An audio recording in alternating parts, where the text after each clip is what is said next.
I'm 17, and my mom is out of town for a work conference. Normally, she asks my aunt or a neighbor to stop by and check on me, but I've always felt I could handle myself. Our house is in a quiet neighborhood in suburban California, not exactly the kind of place where bad things happen. The streets are lined with trimmed hedges, palm trees, and the occasional tall pine that looks out of place in the otherwise sunny terrain.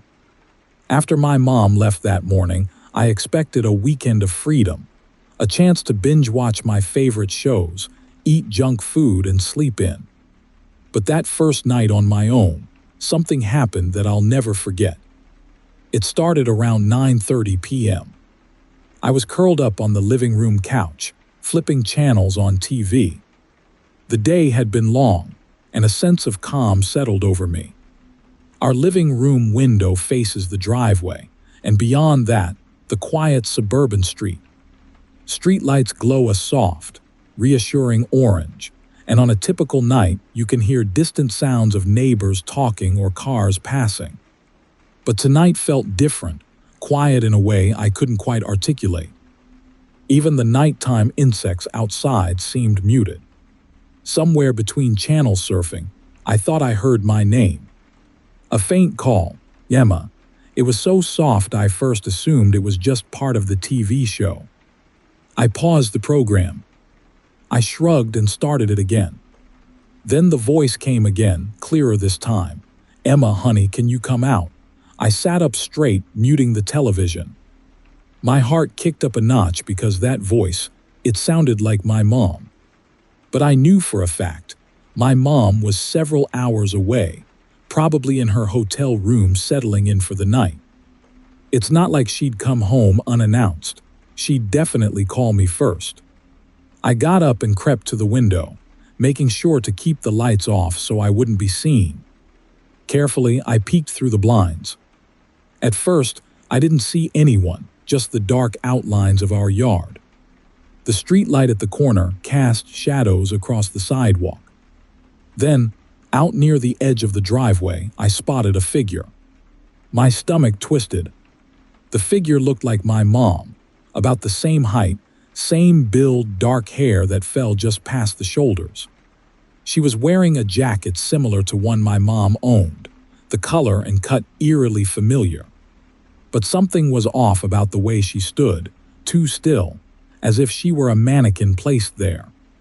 Her face was turned up toward the window, though I couldn't make out her features in the dim light. I slid behind the curtains, heart pounding in my ears. That's impossible. Mom's out of town. My mind whirled with possibilities. Was I dreaming? Hallucinating? Could it be some stranger who just resembled my mother? That's when the voice came again, louder and more insistent. Emma, open the door. A chill ran down my spine. There was a strange echo to the words, like they were playing through a busted speaker. It still sounded like my mom, but layered beneath was a distortion, something that made the hair on my arms stand up.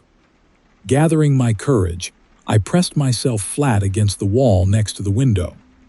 Mom, I called out hesitantly, my voice trembling. I heard the figure's voice again, sharper this time. Yes, it's me, let me in, sweetie. On the off chance it could actually be her, I pulled out my phone and texted her. Mom, are you home? No reply came. I dialed, but the line went straight to voicemail. My breath caught in my throat. There was no reason for her phone to be off. She almost always picked up. But maybe she was in a dead zone, or the battery died. Still, that wouldn't explain why she'd show up at home, unannounced in the middle of the night, just standing outside without ringing the doorbell properly. I crept to the door, double-checking the locks. We have a deadbolt and a chain. Both were in place, and I felt a slight relief. My hands shook as I hovered near the peephole. Should I look? Did I want to see who or what stood outside? But then came a knock, quiet at first, just a gentle tapping. Emma, the voice called again, but this time it drew out the syllables, like someone testing the shape of the word on their tongue. Emma, I swallowed hard, feeling my pulse drum in my head. That was definitely not my mother's usual tone. Something about it was too slow, too deliberate. I mustered enough courage to glance through the peephole. The porch light was off, so it was mostly dark. But I could see the outline of a figure, tall and unnervingly still, pressed close to the door. The face was in shadow, but in the faint glow from the streetlight, I glimpsed pale skin, parted lips, and eyes that didn't reflect light the way normal eyes do. It was as if they were matte black, absorbing instead of reflecting. I recoiled, stepping back involuntarily. My mind screamed that this couldn't be my mother. Whatever was out there was just wearing her appearance, or something close to it. I could barely think straight. My house, the place I'd always considered my safe haven, suddenly felt like a trap. The knocking grew louder. Then a raspy whisper, "Let me in." "It's cold out here, cold." In Southern California. It was easily 65 or 70 degrees, not freezing by any stretch. A wave of nausea rolled through me. I stumbled back from the door, struggling to breathe quietly. My phone buzzed, and I nearly jumped out of my skin. A message from Mom. "Sorry, hon, phone was charging." "You okay?" I exhaled shakily. She was still out of town, of course. "Mom, there's something here that looks like you," I typed in a flurry. "It's outside right now." "It's trying to get in." My mom's response came quickly. "Emma, call the police." "Don't open the door. I'm 4 hours away."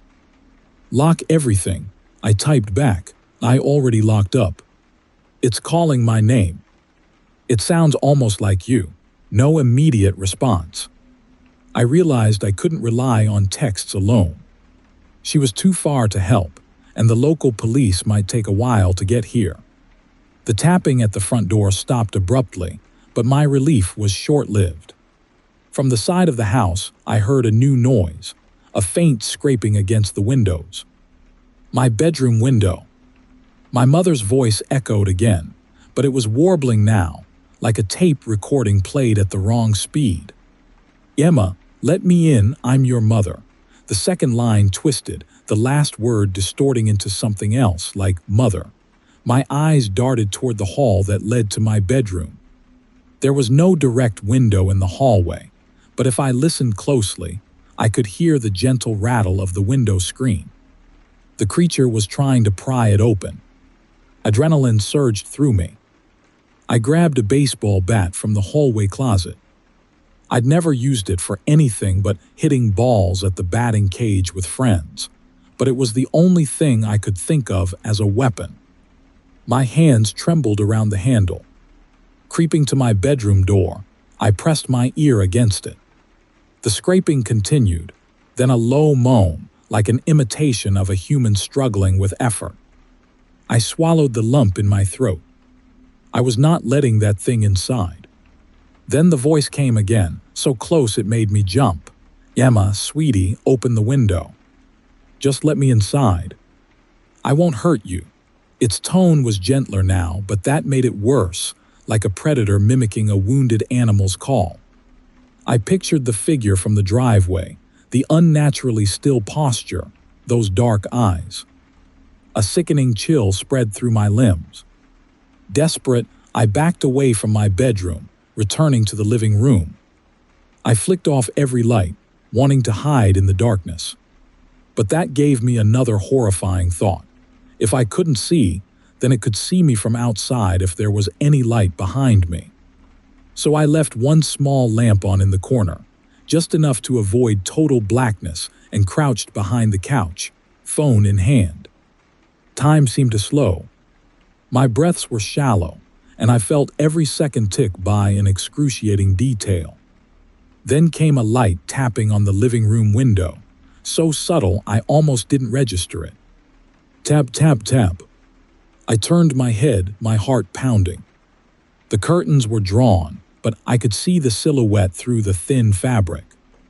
It looked exactly like my mother's silhouette, except the posture was stiff, the angle of the head slightly tilted, as if it were studying me.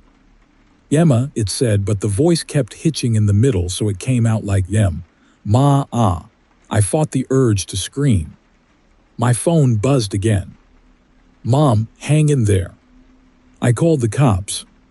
They're on their way. Stay quiet. Don't let it in. From outside, the figure started scraping at the glass. The sound was nails on a chalkboard, high-pitched and horrible. Then, in a guttural tone that made my blood run cold, it repeated the same phrase, "Let me in." Only now it sounded nothing like my mom. The distortion was complete, as though multiple voices were layered on top of each other, rising and falling in pitch. I pressed myself against the back of the couch, breathing as quietly as possible. In the silence, I could hear my own heart, each thud echoing in my ears. Suddenly, there was a loud banging on the sliding door in the kitchen. That door faced the backyard, hidden from street view. My stomach dropped. Was it going around the house, looking for a weak spot? The idea that it could move that fast, that it could be everywhere at once, terrified me. The kitchen was only a few steps away, so I mustered my courage and crept along the wall. The blinds were drawn over the sliding glass door, but I could see the silhouette of a figure banging on the glass. Each impact made the door rattle in its frame. Then I heard that voice again. This time, it wasn't even trying to mimic my mother's gentle tone.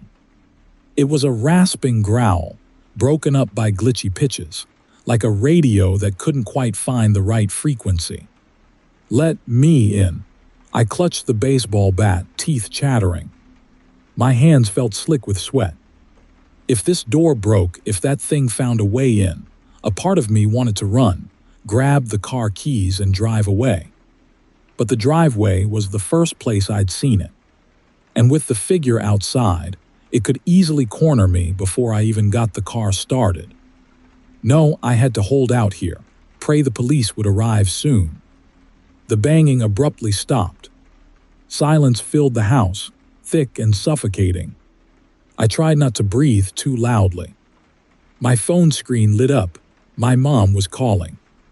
I quickly declined the call, not wanting the sound to give me away. I texted her, "I'm okay." It's trying all the doors. My hands shook so badly I kept making typos. It felt like an eternity, but maybe only a minute passed before I heard a faint, metallic clicking from the front of the house. The door handle jiggling again. Or was it at a window lock? My imagination ran wild. Then the voice came, so close it sounded as if it was inside. "Emma, Emma, Emma, help me." This time it was a moan as if it was in pain. The effect was chilling, like it had tried anger, threats, and now was resorting to pity, hoping to tug at my heartstrings. But I wasn't falling for it. I knew it was a lie, a trick. My phone vibrated with a text from my mom. "Police are almost there." Lights and sirens might scare it away. Tears of relief pricked my eyes, but I forced them back, staying still, quiet. The minutes stretched on like hours. I strained to hear footsteps, rustling, anything that might tell me where that thing was. Suddenly, red and blue lights flashed across the windows, and I heard the wail of a siren from down the street. My heart soared. Finally, I scrambled up, careful to keep the bat in hand. Then I heard the screech of tires as a police car pulled into the driveway. A voice boomed from outside, "Police. Is anyone in there?" I raced to the door, flipping on the porch light. Through the peephole, I saw 2 officers with flashlights, scanning the yard. I called out, "I'm here." My voice cracked from relief and fear. I pulled open the door just enough to peek out. One officer came forward, a concerned look on her face. She asked, "Are you Emma?" "We got a call about an intruder." "Yes," I breathed. Yet it was outside, trying all the windows, the doors. It sounded like my mom. But she's away on a trip. The officers exchanged a glance. Stay inside and lock the door. We'll search the property. I nodded, quickly shutting and locking the door again, my heart still hammering. Through the window, I watched as they combed the front yard with flashlights. Another squad car arrived soon after, and a second pair of officers circled around the sides of the house. For a moment, I allowed myself to believe it was over, that they'd catch whoever, or whatever, had been terrorizing me. But then I heard one officer exclaim, "What the?" followed by a loud rustling in the bushes near the backyard gate. Their flashlights converged, and I caught a glimpse of a tall figure darting away, faster than any person I'd ever seen. The officers gave chase, their shouts echoing through the neighborhood. I saw the figure slip into the darkness behind the neighbor's fence, gone in seconds. They never found it. The officers spent an hour scouring the area, questioning me about what I saw. They tried to reassure me it was just some prowler playing a sick prank, maybe someone who knew my mother's voice. But I could see in their eyes that they had no explanation for the speed or the inhuman mimicry I'd described. They told me to keep my doors locked, that they'd have patrols pass by through the night. When the officers finally left, it was nearly midnight. My phone buzzed with a final text from my mom. "I'm staying on the phone until you feel safe." I dialed her number, my voice shaking as I recounted everything. She sounded terrified, insisting she'd come home immediately, but I convinced her to stay. There was nothing more she could do that night, and driving exhausted on dark roads was dangerous. I didn't sleep a wink. I sat there, baseball bat in hand, waiting for dawn. Occasionally, I thought I heard soft tapping on the windows, or the faint sound of a voice calling my name in the distance. But maybe it was just my imagination. A couple of days have passed since that night, and I still don't understand what happened. My mom returned, worried sick. We installed extra security cameras and motion sensor lights, but deep down, I don't think that's enough. Because whatever was out there, it wasn't just a typical intruder. It had my mother's face, her voice, but twisted and wrong, as if it wore a mask made from her likeness. Every evening, as the sun sets over our quiet California suburb, I find myself jumping at every noise, checking the locks multiple times. Sometimes I imagine I see a figure at the edge of the driveway, just standing there, waiting for me to let my guard down. And sometimes on those sleepless nights, I hear a soft, distorted whisper outside my window, "Emma, let me in." And I know without a doubt that no matter how many locks or cameras we install, there are some things that can't be shut out by mere doors and walls. Because they wear familiar faces and speak in voices that tug at your heartstrings. And if you ever open that door, if you ever give in and let them inside, you might never see the real face of the person they're imitating again. Story 2. I moved into my tiny rental house in the Mojave Desert a few months ago, just in time to start my first semester at the local community college. The place was small, with stucco walls and a gravel yard, but it was cheap, and I liked the solitude. There wasn't much around, just cacti, sand, and a few neighbors scattered across dusty plots of land. I thought it would be the perfect spot to focus on my studies without distractions. I was wrong about the no distractions part. Because a few nights ago, something happened that still makes my skin crawl every time I think about it. It started on a Tuesday morning, right after my single morning class. I came home, tossed my backpack on the kitchen table, and noticed a small brown package on my doorstep. No postmark, no return address, just my name, Yali, scrawled in spidery black letters across the top. I should have been suspicious right then. But it's a small town, and I'm used to neighbors dropping off misdelivered mail or little tokens, fresh citrus, homemade cookies, that sort of thing. So I brought the box inside, set it on the table, and opened it. Inside was a doll. An antique-looking porcelain doll, with a pale face, wide glassy eyes, and delicately painted lips. It wore a faded blue dress with lace trim, and its hair was a dusty blonde color, reminiscent of old yarn rather than real hair. The moment I saw it, a shiver ran up my spine. Dolls aren't usually my thing, especially not ones that seem plucked out of a Victorian attic. But a note lay underneath the doll, a single sheet of yellowed paper. "Hello, neighbor. I hope you enjoy this." Mr. Burke was supposedly the old man who lived in the house, a few lots down from mine. I'd never met him, but local gossip suggested he was a recluse who rarely left his property. Some folks even said he hadn't been seen for years. I'd noticed his mailbox was always jammed with junk flyers and never seemed to get emptied. The curtains in his windows never moved either. I remember thinking, why now? Why would this mysterious neighbor send me a package? Still, I tried to brush it off.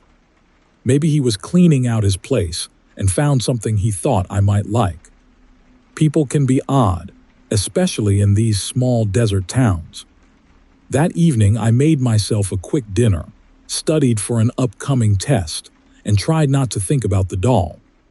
It sat on the kitchen counter, staring blankly at the ceiling. The air felt heavier than usual, as if the desert heat had seeped into the house more intensely than normal. By the time midnight rolled around, I felt a strange kind of restlessness. The doll's presence got under my skin. Finally, I decided to wrap it back up in the box and stick it in a closet until I figured out what to do with it. At around 2:00 a.m., I woke to a noise, a soft click or tap, I couldn't be sure. The house was dark, the only light a faint glow from the street lamp out front that managed to slip through the blinds.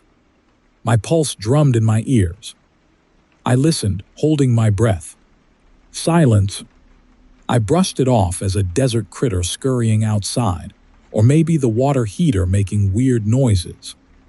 Eventually, I drifted back to sleep. The next day was uneventful, but I couldn't shake the feeling of being watched. My house felt different, as if someone else had stepped inside and left an invisible mark. I told myself I was just spooking myself out. The desert can do that. Endless heat and quiet can amplify your imagination. But that night, things escalated. I was lying in bed, reading for class, when I heard footsteps, faint but unmistakable, moving along the hallway. It was a slow, deliberate sound, like someone walking barefoot on carpet. My chest tightened. I live alone. There's no roommate, no pet. Tap, tap, tap.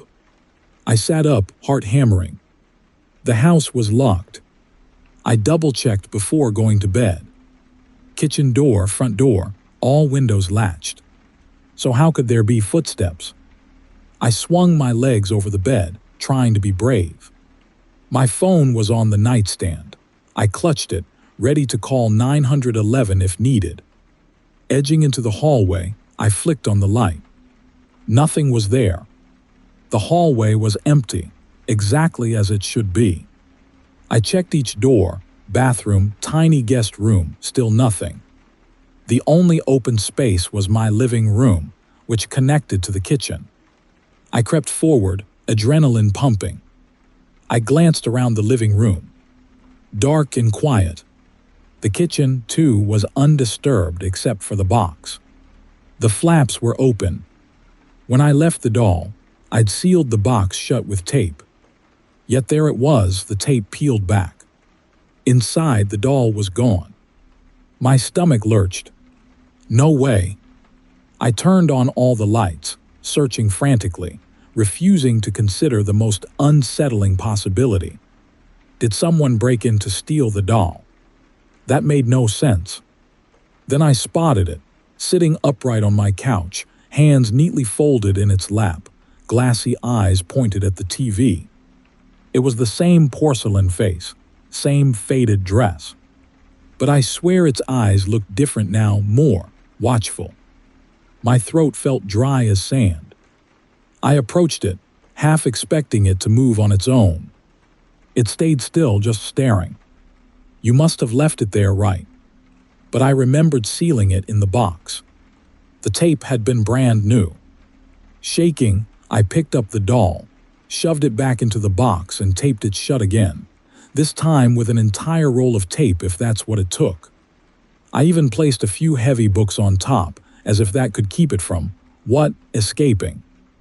The rational part of me was furious at how absurd it sounded. But the rest of me was just plain scared. I barely slept that night, jumping at every creak and settling noise. Dawn couldn't come fast enough.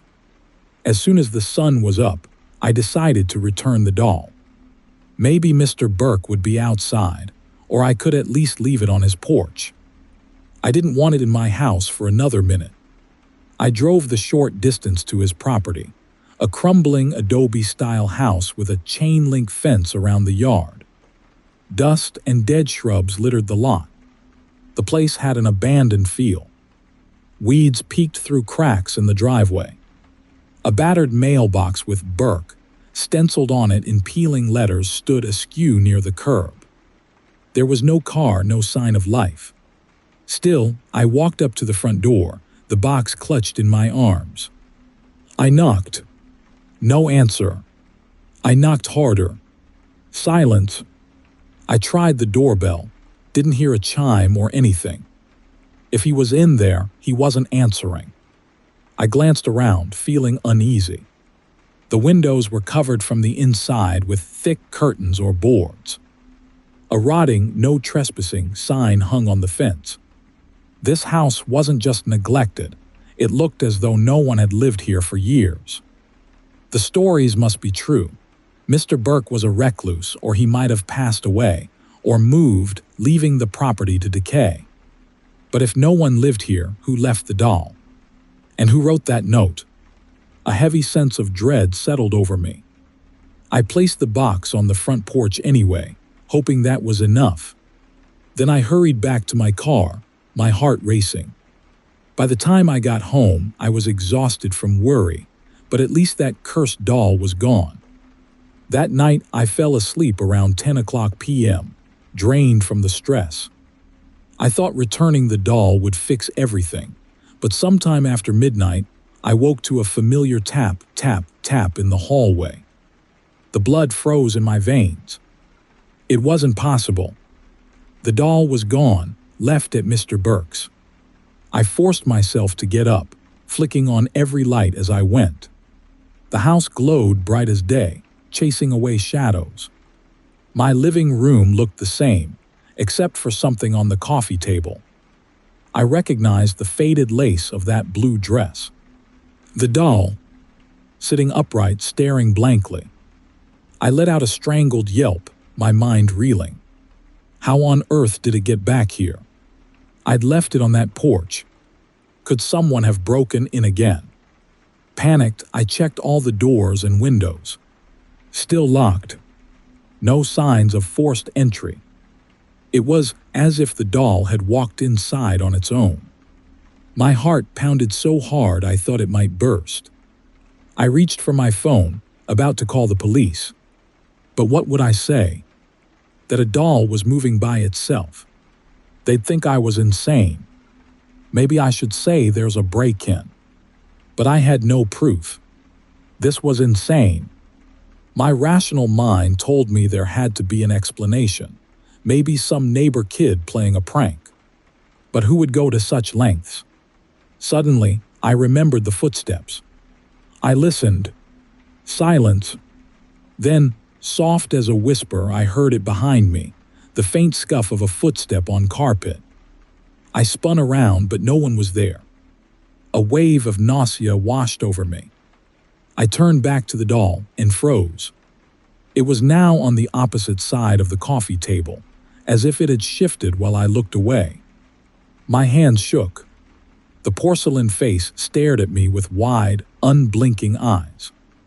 I did the only thing I could think of. I grabbed the doll by its stiff arms and tossed it into my closet, slamming the door shut. I stuffed a chair under the closet doorknob, desperate to keep it locked in there. Adrenaline buzzed in my veins, and I paced the living room, trying to calm down. Sleep was out of the question.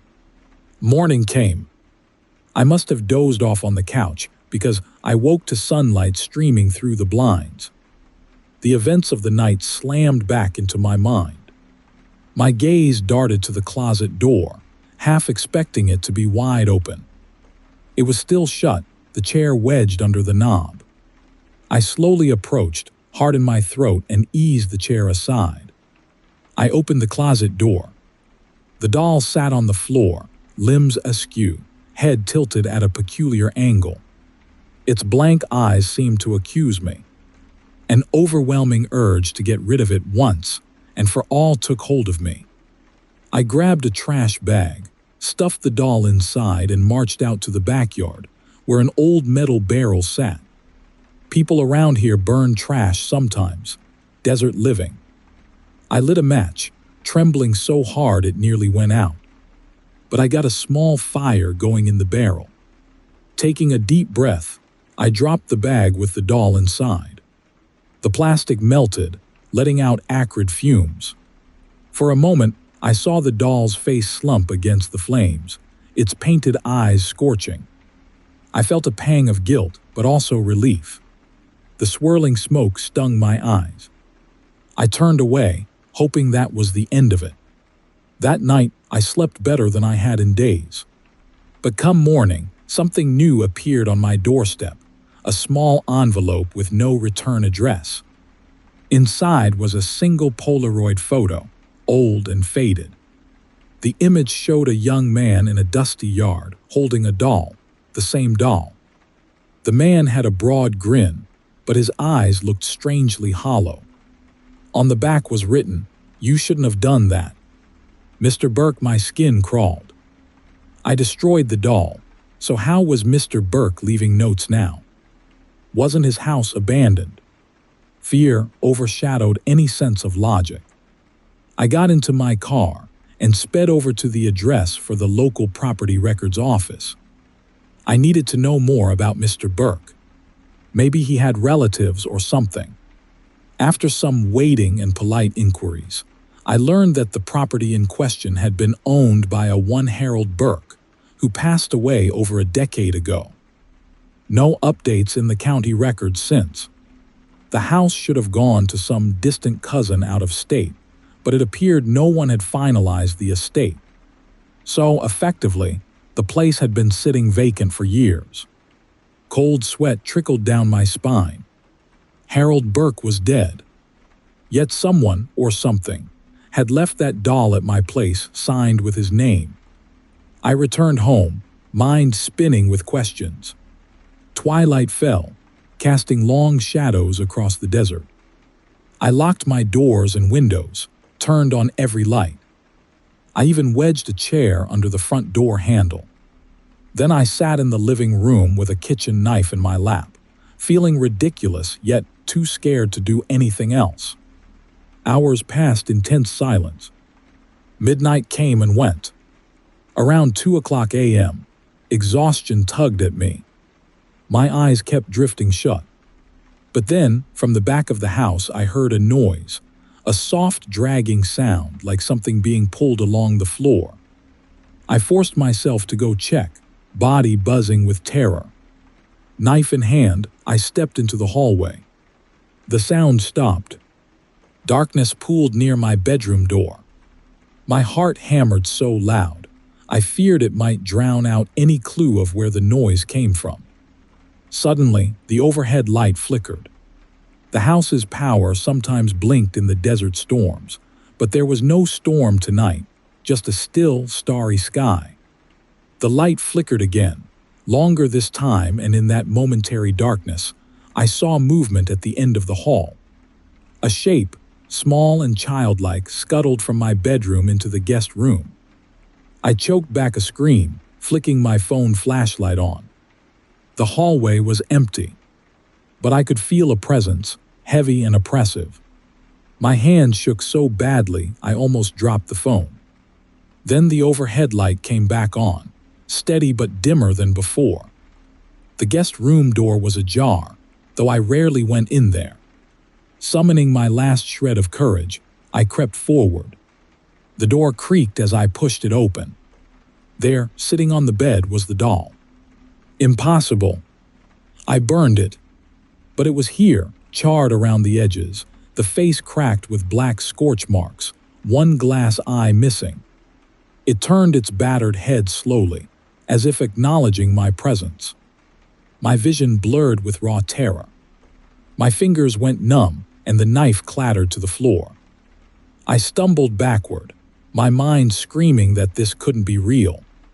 The doll's mouth was partially melted, the porcelain lips twisted into a ghoulish grin. Then, through that jagged grin, a voice, raspy, barely audible, whispered, "Why did you burn me?" I let out a strangled noise, backing into the hallway. In that moment, the entire house seemed to spin. The lights flickered again, and I heard that dragging noise behind me.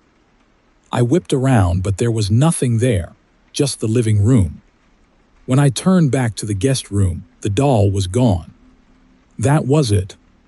I bolted, grabbing my keys off the kitchen table and racing to my car. I didn't stop to turn off lights or secure the door. I just needed to get away from that house. The desert air was cold on my cheeks as I reversed wildly out of the driveway.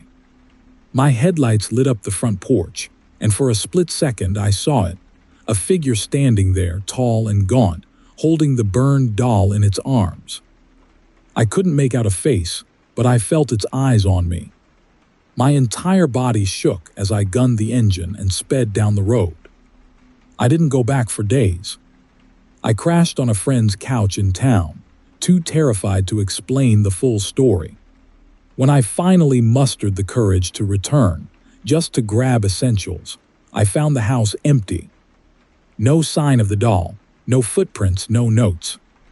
Even the air felt clearer, as if whatever had haunted me had moved on. But sometimes, late at night, I replay that final image of the figure on my porch, the doll's ruined face pressed against its chest.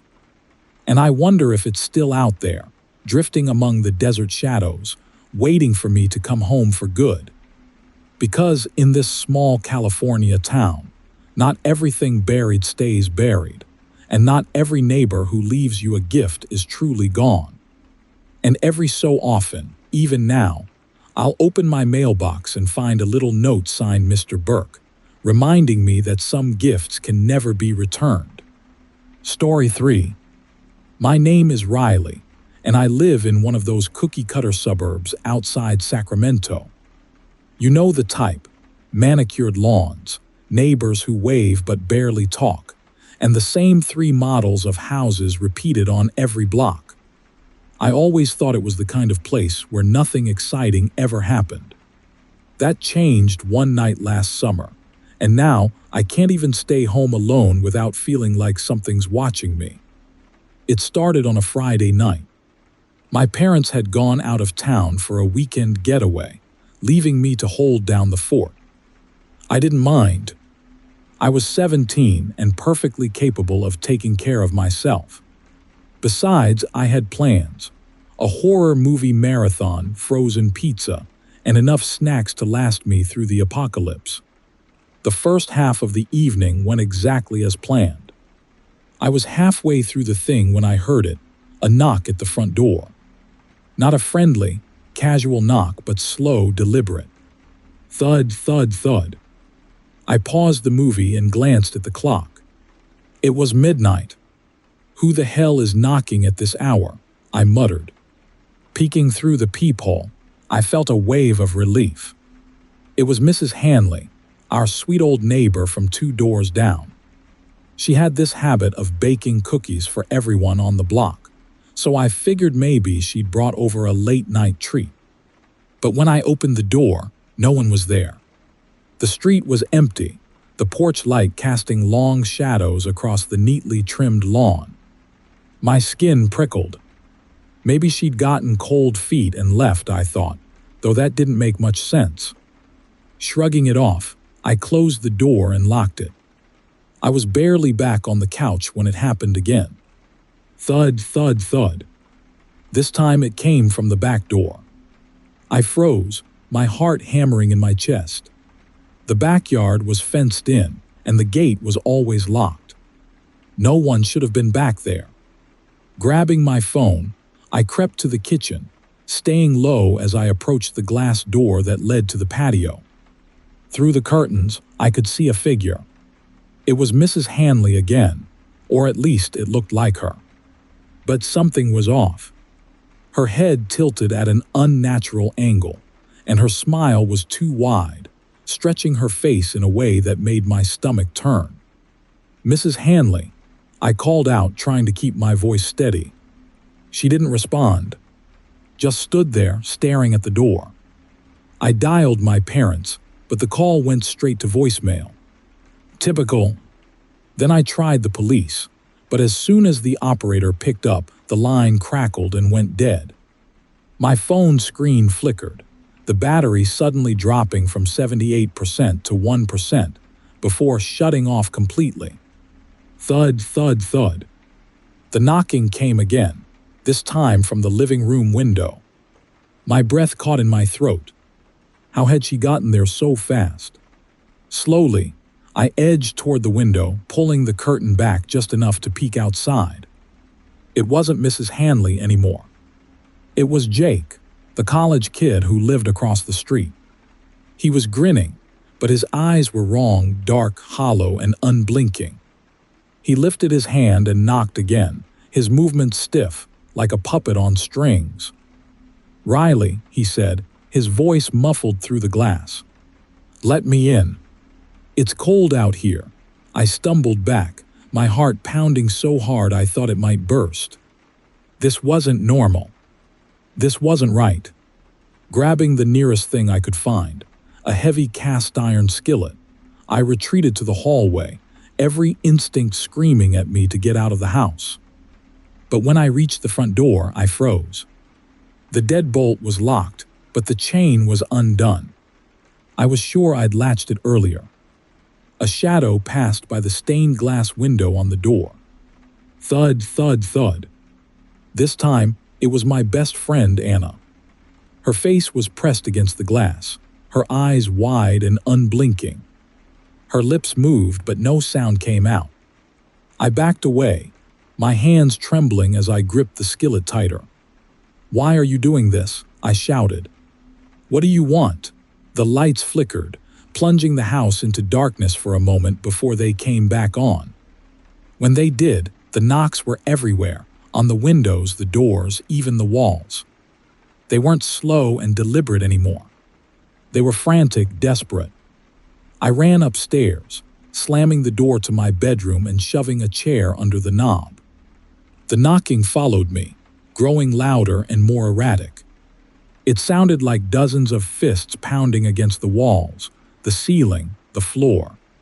Then it stopped. The silence was worse than the noise. My ears strained to catch any sound, but all I heard was the faint hum of the air conditioning. I stayed there for what felt like hours, my eyes fixed on the door. And then I heard it, a soft, childlike giggle. Spinning around, I saw her. A little girl in a tattered white dress standing in the corner of my room. Her skin was pale, almost translucent, and her eyes were pitch black. She tilted her head, her lips curling into a smile that made my blood run cold. "Why are you hiding, Riley?" she whispered. Her voice was high and sing-song, like a nursery rhyme turned sour. "Don't you want to play?" I screamed, throwing the skillet at her with all my strength. It passed through her like smoke, clattering to the floor as she dissolved into the shadows. That's when I heard the footsteps on the stairs. They were slow, deliberate, and impossibly heavy, like someone dragging steel-toed boots up the wooden steps. Grabbing the skillet again, I pressed my ear to the door. The footsteps stopped just outside, and the doorknob began to turn, rattling against the chair I'd wedged beneath it. "Riley," a voice called. It was my mom's voice, soft and familiar. "It's okay, honey."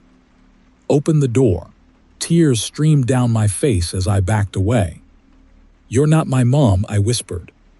The door shook violently, the wood splintering as something slammed against it again and again. The chair gave way, the door bursting open to reveal absolutely nothing. The hallway was empty. I didn't wait to see what would happen next. I grabbed my phone charger and climbed out the window, shimmying down the roof and dropping into the backyard. The air was thick and heavy, like the calm before a storm. I ran for the gate, my bare feet scraping against the pavement, and didn't stop until I reached the street. When I turned back, the house was dark and silent. But in the upstairs window, I saw a figure watching me. It wasn't Mrs. Hanley or Jake or Anna. It was me. My own face stared back at me, smiling with that same too-wide grin. A neighbor called the police, and they found me huddled on the curb, shaking and incoherent. They searched the house, but didn't find anyone inside. My parents came home the next day, but I couldn't bring myself to go back in. I stayed with my aunt for weeks, refusing to even drive past the neighborhood. Eventually, we moved. My parents thought it was for a fresh start, but I knew better. The house wasn't the problem. It never was. Whatever it was that came knocking that night, it wasn't done with me. To this day, I can't hear a knock at the door without my stomach twisting into knots. If you ever hear one in the middle of the night, don't answer it. And if you see someone you know outside, don't let them in. Sometimes, it's better not to know what's waiting on the other side. Story 4. My name is Clara, and last summer, I learned that even the most beautiful places can hide the ugliest nightmares. My family lives in Beverly Hills, in one of those sleek, modern homes with walls of glass and a backyard that looks like something out of a magazine. It's the kind of place that makes people jealous, but after that night, I'd trade it all for a crappy apartment with no windows. My parents were at a charity gala, leaving me alone for the evening. I wasn't complaining. I was 17, and having the house to myself felt like freedom. I ordered sushi, cranked up some music, and planned to spend the night binging cheesy rom-coms. It was perfect until I noticed the pool. The first time I thought it was nothing. I was in the kitchen, pouring myself a soda, when I caught something out of the corner of my eye. A ripple in the water, small but deliberate, like someone had tossed in a pebble. The patio lights were on, their soft glow reflecting off the surface. There was no wind, no trees nearby, nothing that should have disturbed it. I stepped closer to the sliding glass doors, squinting at the pool. It was still perfectly calm. I told myself I'd imagined it, probably just a bug landing on the water. Shrugging it off, I went back to my movie. But 20 minutes later, it happened again. This time, the ripple was larger, spreading from the center of the pool like someone had waded in. My chest tightened. I paused the movie, setting my bowl of popcorn aside, and crept back to the glass doors. The water was moving, faintly but unmistakably. And then I saw it, a pale shape just beneath the surface. At first, I thought it was a pool float that had come loose, but then it shifted, slowly gliding toward the edge. "Hello," I called out, my voice trembling. The shape stopped. I could feel it watching me, even though I couldn't make out any features. My reflection stared back at me in the glass, but beyond it, the shape hovered, motionless. I locked the door, sliding the bolt into place. The rational part of me wanted to believe it was nothing, a trick of the light, maybe. But my gut told me something was wrong. I grabbed my phone and texted my parents, but they didn't respond. Typical.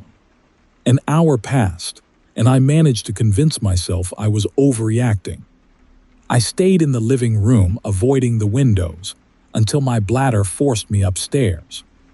The bathroom window overlooked the backyard, and as I washed my hands, I glanced out at the pool. It was there, a pale, humanoid figure, floating just below the surface. Its limbs were long and thin, its skin an unnatural shade of white. But it was the eyes that froze me in place, wide, black, and staring directly at me. It wasn't just in the water. It was watching me. I stumbled back, my breath hitching. My hand slipped on the sink, knocking over a bottle of soap that clattered loudly against the counter. When I looked again, the pool was empty. I ran downstairs, my heart racing, and grabbed the house phone. My fingers trembled as I dialed 911. The dispatcher answered, calm and professional, but as I explained what I'd seen, I could hear the doubt in her voice. "There's something in my pool," I said, desperation creeping into my tone. "It's not human. Please just send someone. We'll send an officer to check it out," she said, but it sounded like a polite dismissal. I hung up, locking every door and window in the house. Then the power went out. The house plunged into darkness, the hum of the air conditioning replaced by an oppressive silence. My phone's flashlight cast long, jittery shadows as I crept toward the living room. Through the glass doors, I could see the pool, dimly lit by the moonlight. The water was still. And then it wasn't. A hand, a pale, bony hand, emerged from the water, followed by another. Slowly, it pulled itself up, its wet skin glistening in the faint light. The thing was impossibly tall, its limbs too long, its movements jerky and unnatural. It stood at the edge of the pool, staring directly at me. I couldn't move. My legs felt like lead as it tilted its head, studying me like a predator sizing up its prey. Then it took a step toward the house. That broke the spell. I scrambled upstairs, locking myself in my parents' bedroom. My hands shook as I shoved the dresser against the door, barricading myself inside. Outside, I could hear it moving, slow, deliberate footsteps echoing on the stone patio. It knocked. 3 slow, deliberate taps against the glass. "Clara," a voice called, soft and melodic. "Let me in." It knew my name. Tears streamed down my face as I searched for something, anything, to defend myself. My dad kept a golf club in the closet and I grabbed it, gripping it tightly as the knocking grew louder. Then the glass shattered. I screamed, backing into the corner as the thing climbed through the window. It moved like a marionette, its limbs bending in ways they shouldn't. Up close, I could see its face elongated and featureless, except for those horrible, staring eyes. "Clara," it said again, its voice echoing in my head. "Why are you hiding?" It lunged. I swung the golf club with all my strength, the metal connecting with a sickening crack. The thing stumbled back, but it didn't stop. I ran, darting past it and down the stairs. It was faster than I expected. By the time I reached the kitchen, it was there, blocking the door. Its hand shot out, gripping my wrist with an icy, bone-crushing force. I grabbed a knife from the counter and slashed at its arm. The blade cut through its pale skin, black liquid oozing from the wound. It let out a shriek, a high-pitched, inhuman wail that made my ears ring. I didn't wait to see what would happen next. I ran outside, barefoot and bleeding, and didn't stop until I reached the neighbor's house. The police arrived minutes later, but by then, the thing was gone. They found the shattered glass, the black stains on the floor, and the knife I'd dropped in the yard, but no trace of the creature. My parents didn't believe me.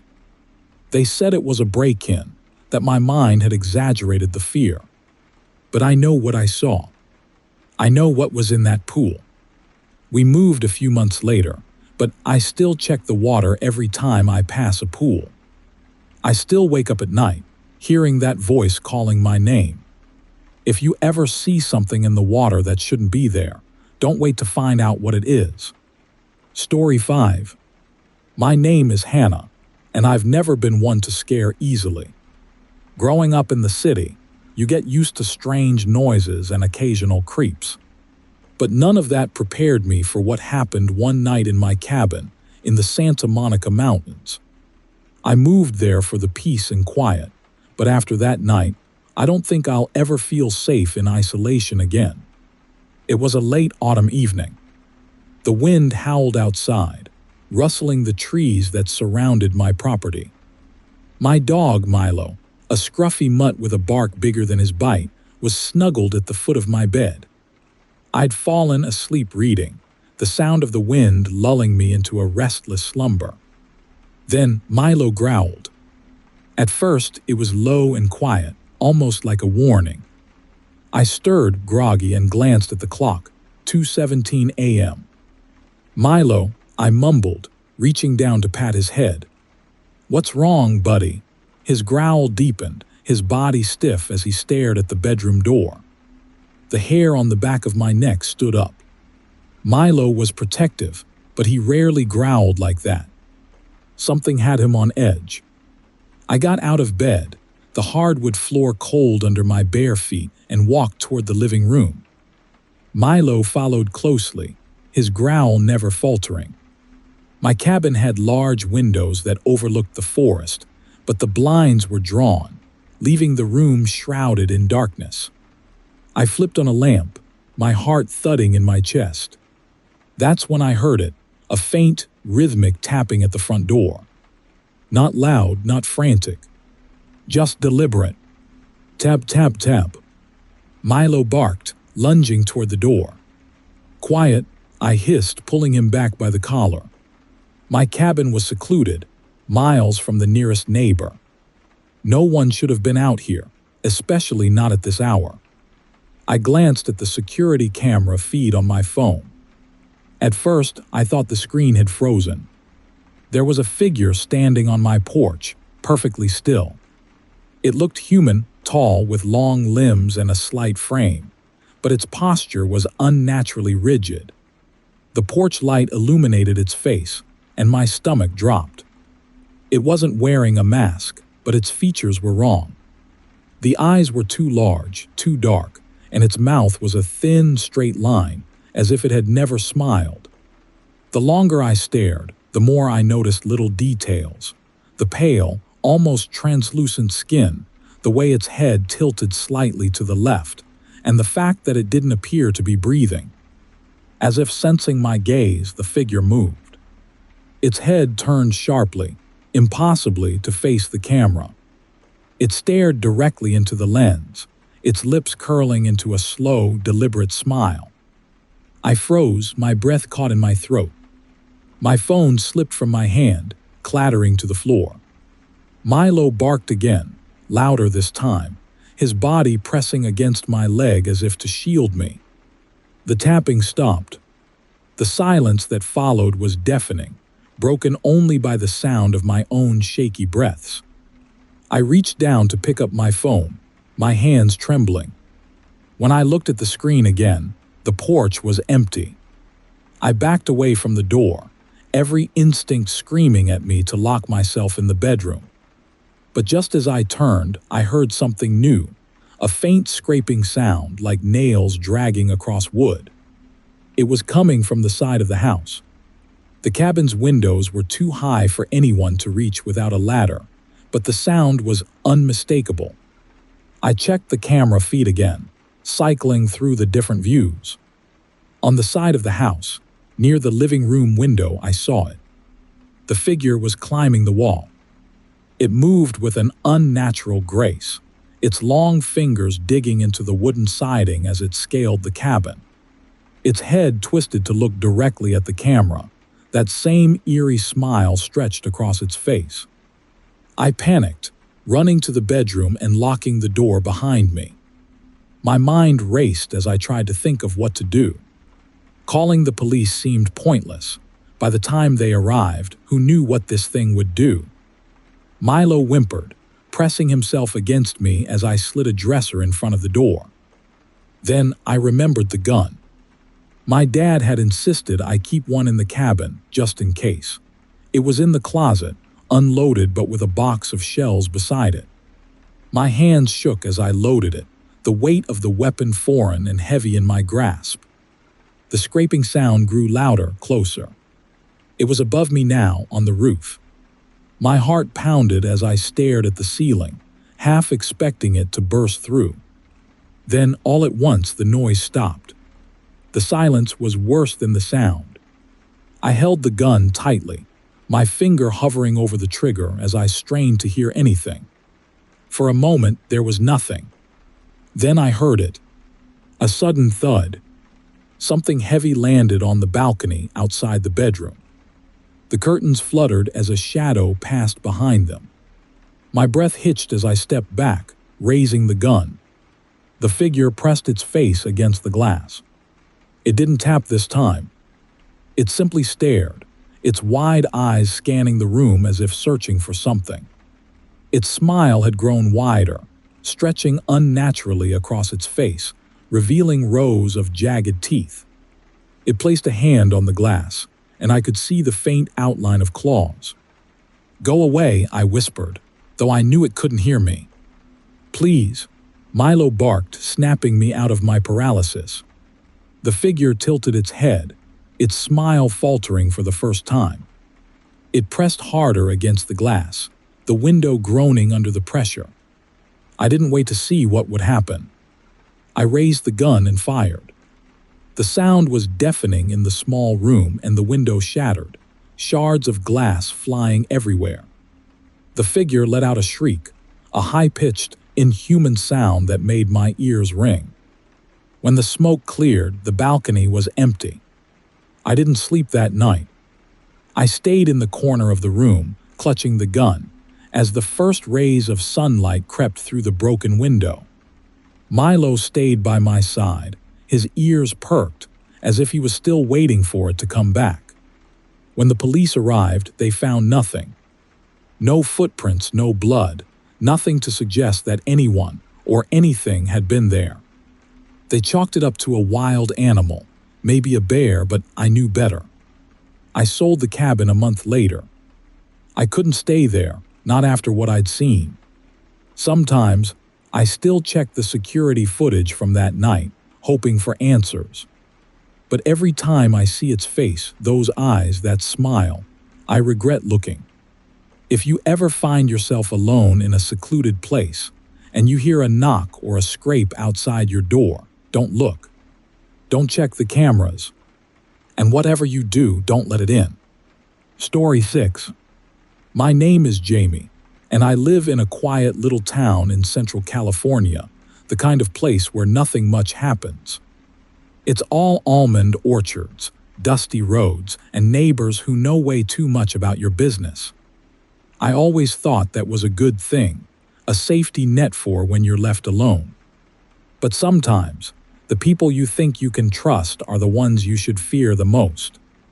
It happened last summer, on one of those blisteringly hot days where the air feels heavy and still. My parents were out of town for a weekend getaway, and I was home alone for the first time. At 17, I didn't mind. I had snacks, Netflix, and an empty house, a perfect recipe for a chill weekend. By the time the sun started to set, I was sprawled out on the couch, halfway through a true crime docuseries. The AC hummed softly, and the golden light from outside spilled into the living room, making everything feel warm and safe. That's when I heard the knock at the door. It was gentle, polite, almost rhythmic. Knock, knock, knock. I hesitated, my heart skipping a beat. We didn't get visitors often, and I wasn't expecting anyone. I peeked through the peephole and immediately relaxed. It was Mrs. Jones, my elderly neighbor from across the street.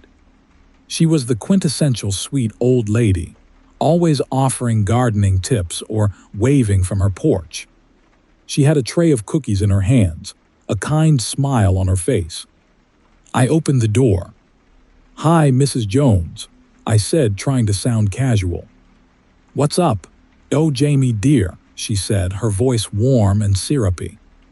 "I baked these this afternoon and thought you might like some." "You're all alone, aren't you?" I nodded, a little embarrassed that she knew my parents were gone. "That's so nice of you," I said, taking the tray. They smelled amazing, warm chocolate chip with just a hint of cinnamon. "Thanks," her smile widened. "Of course, dear. You should try one now while they're still warm. They're best fresh, you know." There was something in her tone, a strange insistence that made my stomach flutter. But I didn't want to be rude.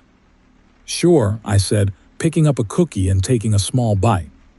It was delicious, soft and gooey, the cinnamon adding a unique kick. She nodded approvingly, watching me chew. "Good, isn't it? Really good," I admitted. "Thanks again, Mrs. Jones." She stepped back onto the porch, but before she left, she said something strange. "Enjoy your evening, Jamie. And be careful, won't you?" I frowned, but she was already walking back to her house, her white hair glowing in the fading light. Closing the door, I set the tray on the kitchen counter and went back to the couch. I'd only had one bite of the cookie, but suddenly, I didn't feel so great. My head felt fuzzy, like I'd stood up too fast, and my limbs felt heavy, almost detached. At first, I thought it was the heat. I tried to shake it off, but the room seemed to blur at the edges, the colors bleeding together in a way that made my stomach churn. I stood up, gripping the armrest for balance, and stumbled to the kitchen to get some water. That's when I noticed it. Through the kitchen window, I could see the driveway, and there she was.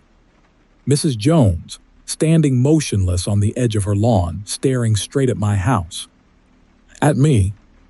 I froze, the glass of water trembling in my hand. Her expression was blank, her kind smile gone, replaced by something cold and unreadable. She didn't move, didn't blink. She just watched. "Mrs. Jones," I called out, my voice cracking. She didn't respond. The hallucination started then, subtle at first. The room seemed to pulse, the walls breathing in and out like a living thing. The shadows stretched and shifted, taking on shapes that didn't make sense. My heart raced as I realized I'd been drugged. That cookie, she'd done something to it.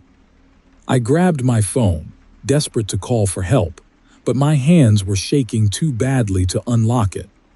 The screen blurred, the icons swimming in and out of focus. Through the haze, I glanced back at the window. Mrs. Jones was gone. A loud crash from the living room made me jump.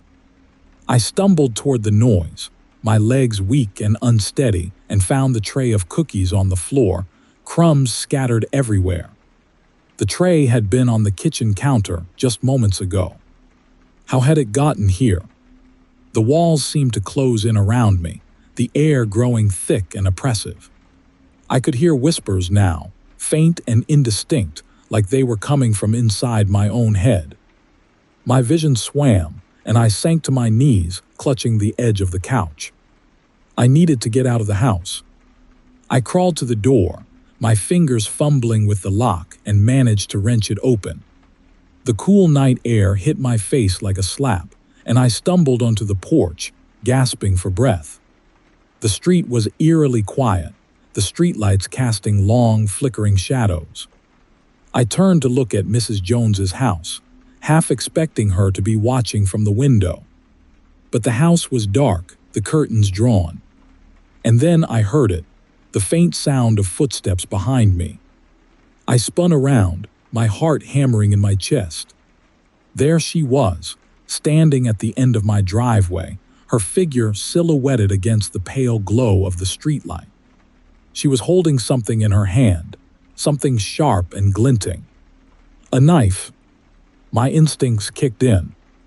I bolted, running as fast as my wobbly legs would carry me. My vision was still blurry, the world tilting and spinning, but I didn't dare stop. I could hear her behind me, her footsteps unnervingly steady, like she wasn't in any hurry to catch me. I made it to the corner of the street and ducked behind a row of bushes, my chest heaving as I tried to catch my breath. The whispers in my head were louder now, overlapping voices that made it hard to think. I pressed my hands to my ears, desperate to block them out. Peering through the leaves, I saw her. She was walking down the street, slow and deliberate, the knife gleaming in her hand. She stopped in front of the bushes, tilting her head as if she could sense me there. I held my breath, my heart pounding so loudly I was sure she could hear it. She stepped closer, the tips of her shoes just inches from where I crouched. I gripped a rock from the ground, my fingers tightening around it, ready to fight if I had to. But then she turned and walked away. I didn't wait to see where she went. I ran, zigzagging through backyards until I reached a gas station on the edge of town. The fluorescent lights were harsh and bright, a jarring contrast to the suffocating darkness I'd escaped from.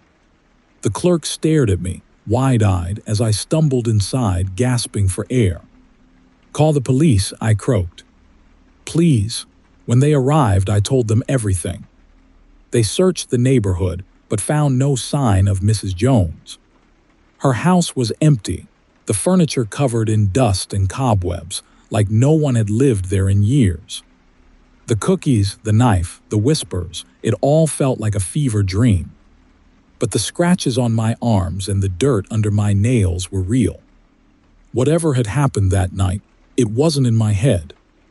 I never went back to that house. My parents thought I'd had some kind of breakdown, but I know the truth. There was nothing friendly about my neighbor. And if she ever offers you cookies, do yourself a favor, don't eat them. Story 7. My name is Aaron, and for the longest time I thought I could handle being on my own. Living in a small desert town near Barstow was my way of escaping the chaos of city life. It was quiet, secluded, and simple, the kind of place where nothing ever happened. That is, until the night I met him. It was a Thursday, the kind of scorching summer day that made the air shimmer like a mirage. By the time the sun set, the temperature had dipped, but the desert wind still whispered against the windows. I'd spent the evening painting, music playing softly in the background, and hadn't thought much about locking the doors. Out here, everyone knew everyone, and trouble wasn't something you worried about. Around midnight, just as I was cleaning up my brushes, I heard it, a faint scratching at the front door. At first, I thought it was the wind, maybe a branch brushing against the house. But then it came again, deliberate and rhythmic. Scratch, scratch, scratch. I froze, my heart skipping a beat. I wasn't expecting anyone. The neighbors lived miles away, and no one just dropped by, out here. I turned off the music and crept to the door, my bare feet silent on the cool tile floor. Peeking through the peephole, I saw him. A man stood on my porch, silhouetted by the dim glow of the porch light. He was tall and thin, his head tilted at an unnatural angle, like he'd fallen asleep mid-nod. His clothes were dusty and tattered, as though he'd been walking through the desert for miles. "Hello," I called through the door, my voice trembling. "Can I help you?" He didn't respond right away, just shifted his weight from one foot to the other, his head jerking slightly. Then, in a monotone voice, he said, "Water." "I need water." Something about his tone made my skin crawl. It wasn't a plea or even a question. It was flat, almost mechanical, like he was reciting lines in a language he didn't fully understand. "I'm sorry," I said, gripping the door frame. "I can't help you. There's a gas station about 10 miles down the road." For a moment, he didn't move. Then he leaned closer to the door, his head tilting even farther, almost parallel to his shoulder. "Water," he repeated, his voice louder this time, more insistent. "I think you should go," I said, my voice shaking.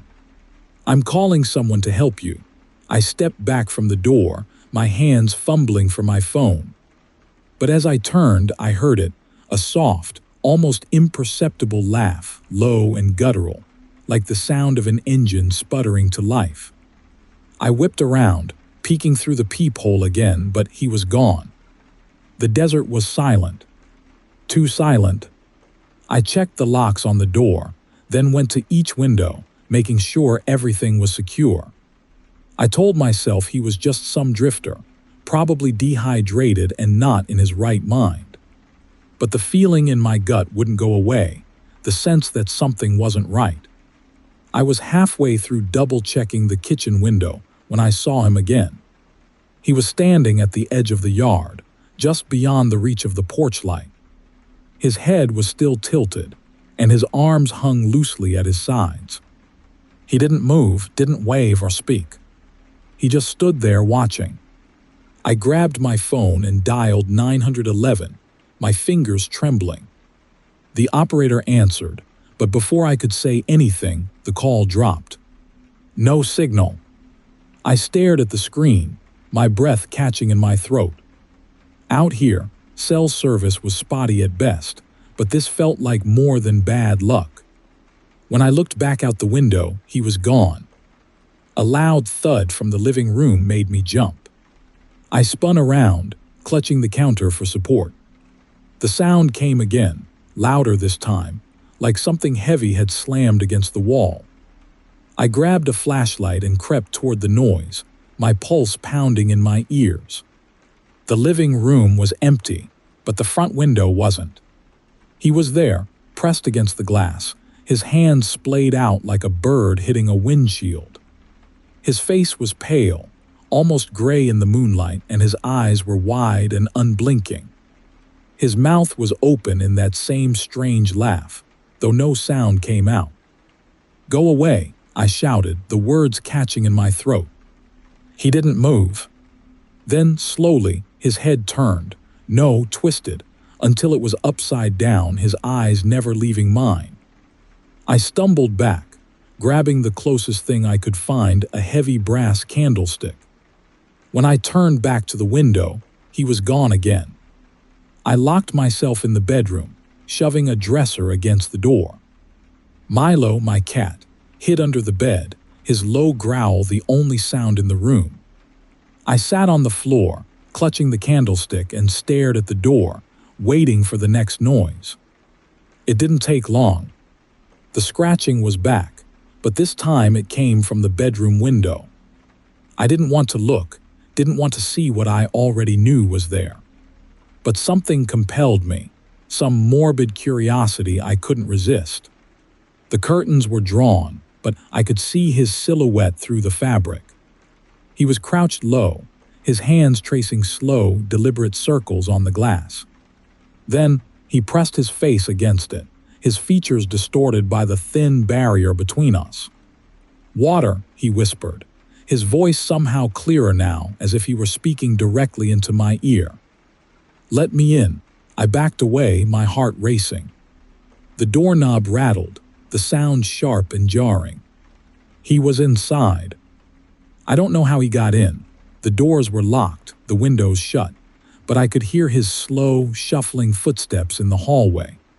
The sound was faint at first, then louder, closer, until they stopped just outside the bedroom. The door creaked, the wood groaning under pressure. I raised the candlestick, my arms shaking, ready to swing at whatever came through. But the door didn't open. Instead, the footsteps retreated, fading into the distance. I waited, my breath hitching, until the silence became unbearable. Slowly, I opened the door, peeking into the hallway. It was empty. The front door was wide open. I ran outside, the cold night air stinging my lungs, and climbed into my truck. I didn't care that I was barefoot or that I'd left the house unlocked. I just needed to get out of there. I drove until the sun came up, the desert stretching endlessly around me. When I finally stopped, miles from home, I checked my phone. No missed calls, no texts. It was like the night had swallowed everything. The sheriff's office found my house undisturbed. No broken windows, no sign of forced entry. They chalked it up to exhaustion, maybe dehydration. But I know what I saw. To this day, I can't explain how he got in or why he wanted me to let him in. But if you ever hear scratching at your door in the middle of the night, don't answer it. And if someone asks for water, don't give it to them. Sometimes, it's better not to know what they really want. Story 8. My name is Laura, and I wish I could forget what happened in that rental house in Oakland. My husband Sam and I moved there last fall, excited to start fresh in a new city. It was an old craftsman-style house with a lot of charm, original woodwork, a big backyard, and, most importantly, a basement for storage. At the time, I thought it was perfect. Now, I can't even think about basements without feeling like I'm going to throw up. The house had quirks, sure. The floors creaked, the plumbing groaned, and the basement smelled faintly of mildew, but we chalked it up to the house's age. It wasn't until we started unpacking that we noticed the locked door. It was in the far corner of the basement, made of heavy wood with an iron handle. It didn't match the rest of the house. Where everything else was worn and weathered, this door looked pristine, like it had been installed recently. There was no key, no mention of it in the lease, and when we asked the landlord, he brushed it off. "Just a storage space," he said. "Don't worry about it." That should have been our first red flag. For the first few weeks, we didn't think much about it. Sam and I were busy settling in, and the door was out of sight, out of mind. But then strange things started happening. I'd hear noises at night, soft thuds, like something bumping against the floor. Sam joked that it was probably rats, but I wasn't so sure. It didn't sound like scratching or scurrying. It sounded deliberate. One evening, Sam was working late, and I was home alone. I decided to do some organizing in the basement, partly to distract myself from the noises that had been keeping me up. The basement was dimly lit, with a single bulb casting long shadows across the concrete floor. As I moved boxes, I felt it, a faint vibration in the air, like someone had just slammed a door upstairs. Then I heard it. A strange knock. It was soft at first, almost polite. Knock, knock. I froze, my hands trembling as I stared at the locked door. It came again, louder this time. Knock, knock, knock. Hello, I called out, my voice barely above a whisper. The knocking stopped. I told myself it was my imagination. Maybe something had shifted inside the wall. But when I stepped closer, I felt it again, that vibration, like the air itself was trembling. My heart raced as I placed my ear against the door. "Let me out," a voice whispered. I stumbled back, nearly tripping over a box. The voice was faint, raspy, and so quiet I wasn't sure if I'd imagined it. But then it came again, clearer this time. "Please, let me out." My instinct was to run, but something about the voice rooted me to the spot. It sounded desperate, almost human. Against every ounce of common sense, I grabbed a crowbar from the toolbox and wedged it into the gap between the door and the frame. The wood groaned as I pried it open, my hands slick with sweat. When the door finally swung open, the room was empty. It wasn't a storage space. It was a small, windowless room with walls made of dark stone, the kind you'd see in a dungeon. The air inside was cold and damp, and the floor was covered in strange markings, circles, symbols, and words I didn't recognize, all etched into the concrete. A sickly sweet smell wafted out, making my stomach turn. I stepped inside, shining my flashlight around the room. There was nothing, no furniture, no sign of anyone or anything that could have been knocking. But the symbols on the floor seemed to pulse under the beam of light, as if they were alive. I turned to leave, but that's when I felt it. A presence. It wasn't a sound or a shadow. It was the feeling of someone standing right behind me. Slowly, I turned around. It was tall, gaunt, and humanoid, but that's where the similarities to anything human ended. Its skin was gray and stretched tight over its skeletal frame, and its head tilted unnaturally, like it was studying me. Its eyes, if you could call them that, were deep, empty pits, and its mouth was stretched into a wide, toothless grin. I wanted to scream, but no sound came out. It didn't move, just stood there, staring at me with that awful, hollow face. Then it took a step forward, its bare feet scraping against the concrete. I ran. I bolted up the stairs, slamming the basement door behind me and locking it.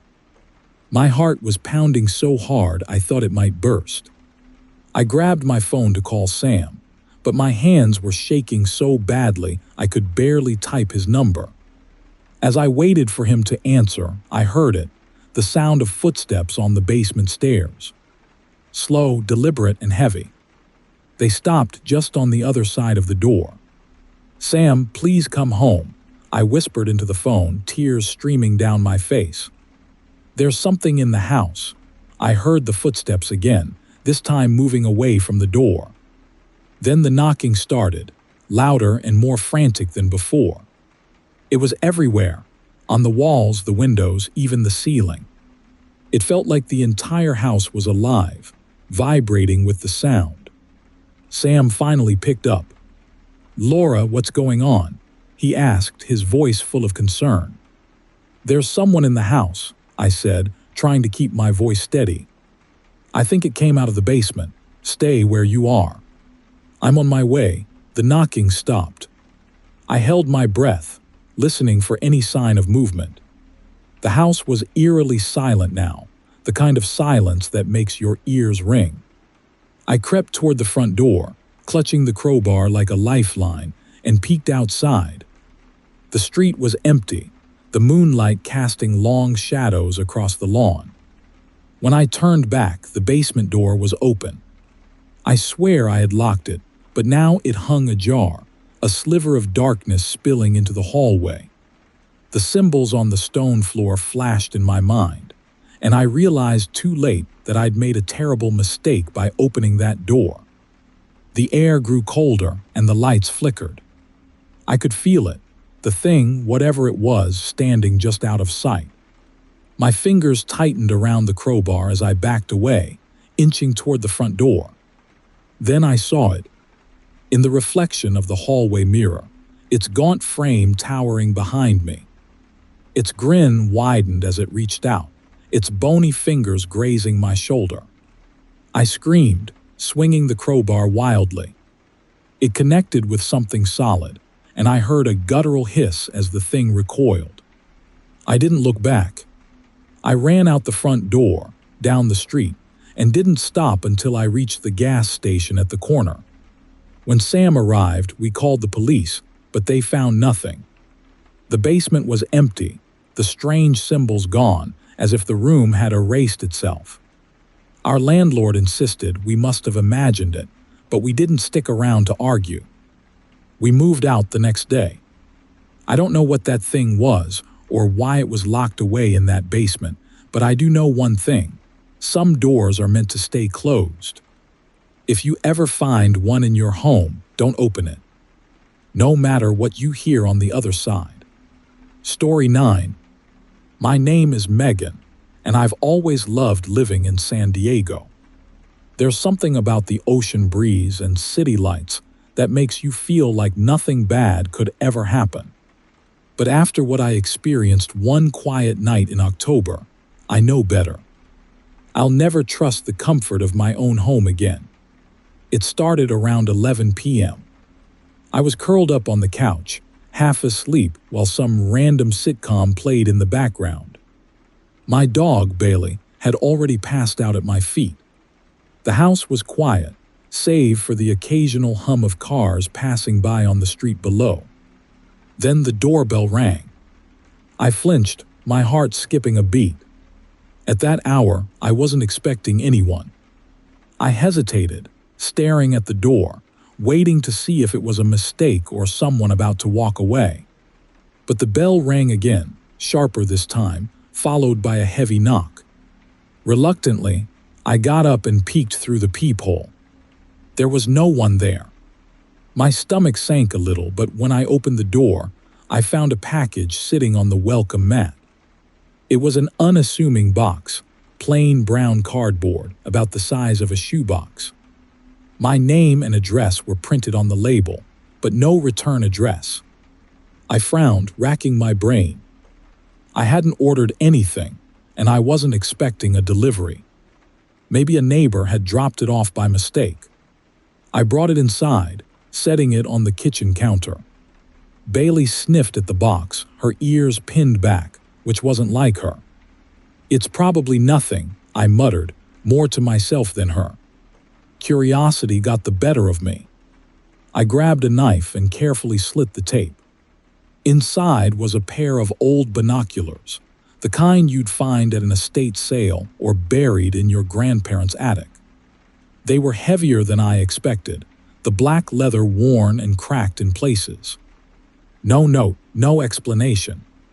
Just the binoculars. Something about them made my skin crawl. I almost put them back in the box, but then I thought, why not try them? I mean, what harm could there be in looking? I raised them to my eyes and scanned the darkened street outside. At first, all I saw were parked cars and the faint glow of streetlights.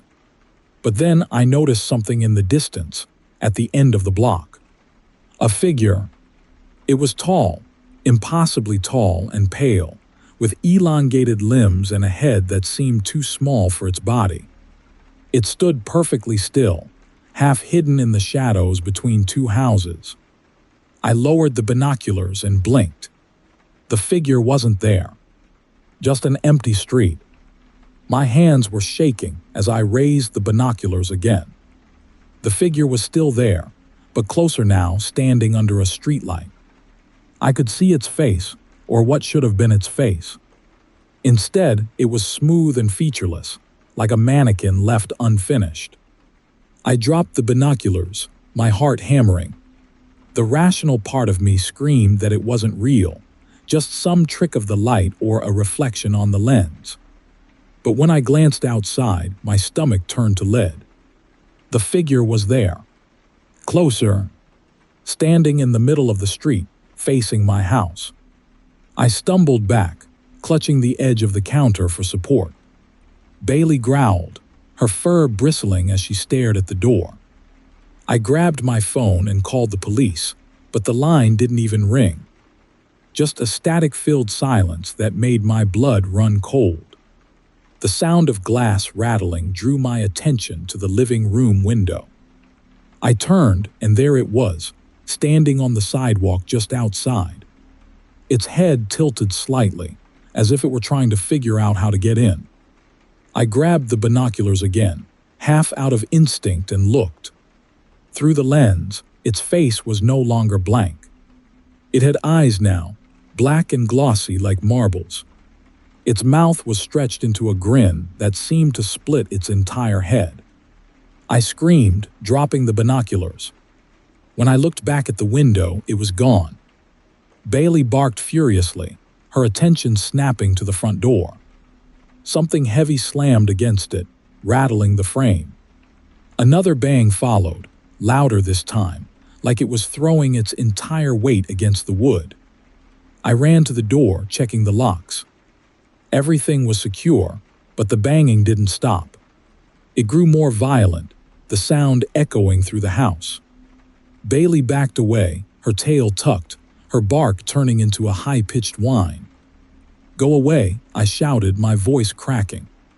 "I'm calling the cops." The banging stopped. For a moment, the silence was worse than the noise. I held my breath, listening for any sign of movement. Then I heard it, a slow, deliberate scraping sound like nails dragging along the side of the house. It moved toward the back door. I grabbed a kitchen knife and ran to the back of the house. The door was locked, the curtains drawn, but the scraping continued, circling the house. My chest tightened as I realized it was toying with me, waiting for me to slip up. Then the power went out. The sudden darkness was suffocating.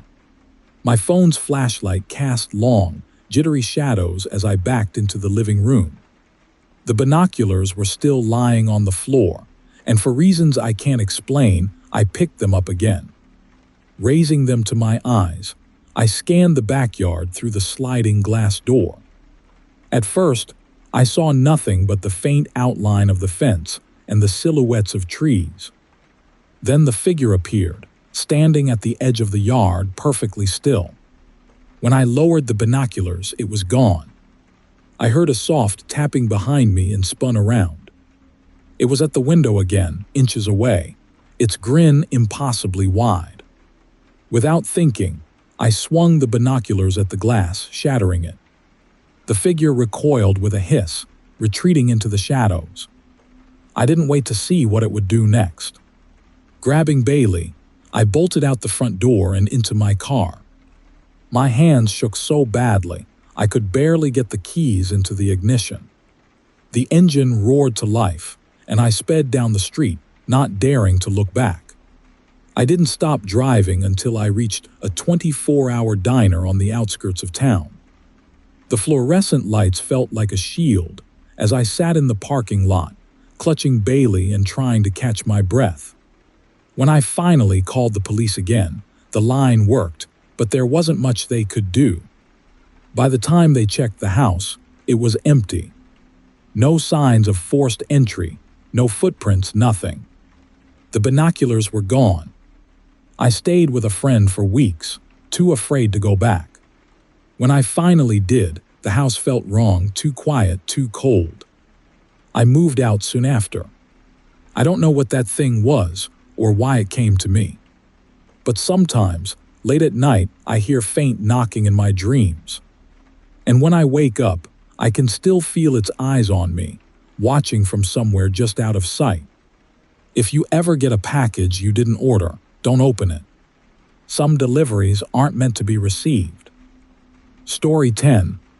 My name is Will, and for years, I thought there was nothing better than the solitude of my cabin near Big Bear. It's where I'd escape when the city became too much, a place to write, to think, and to breathe.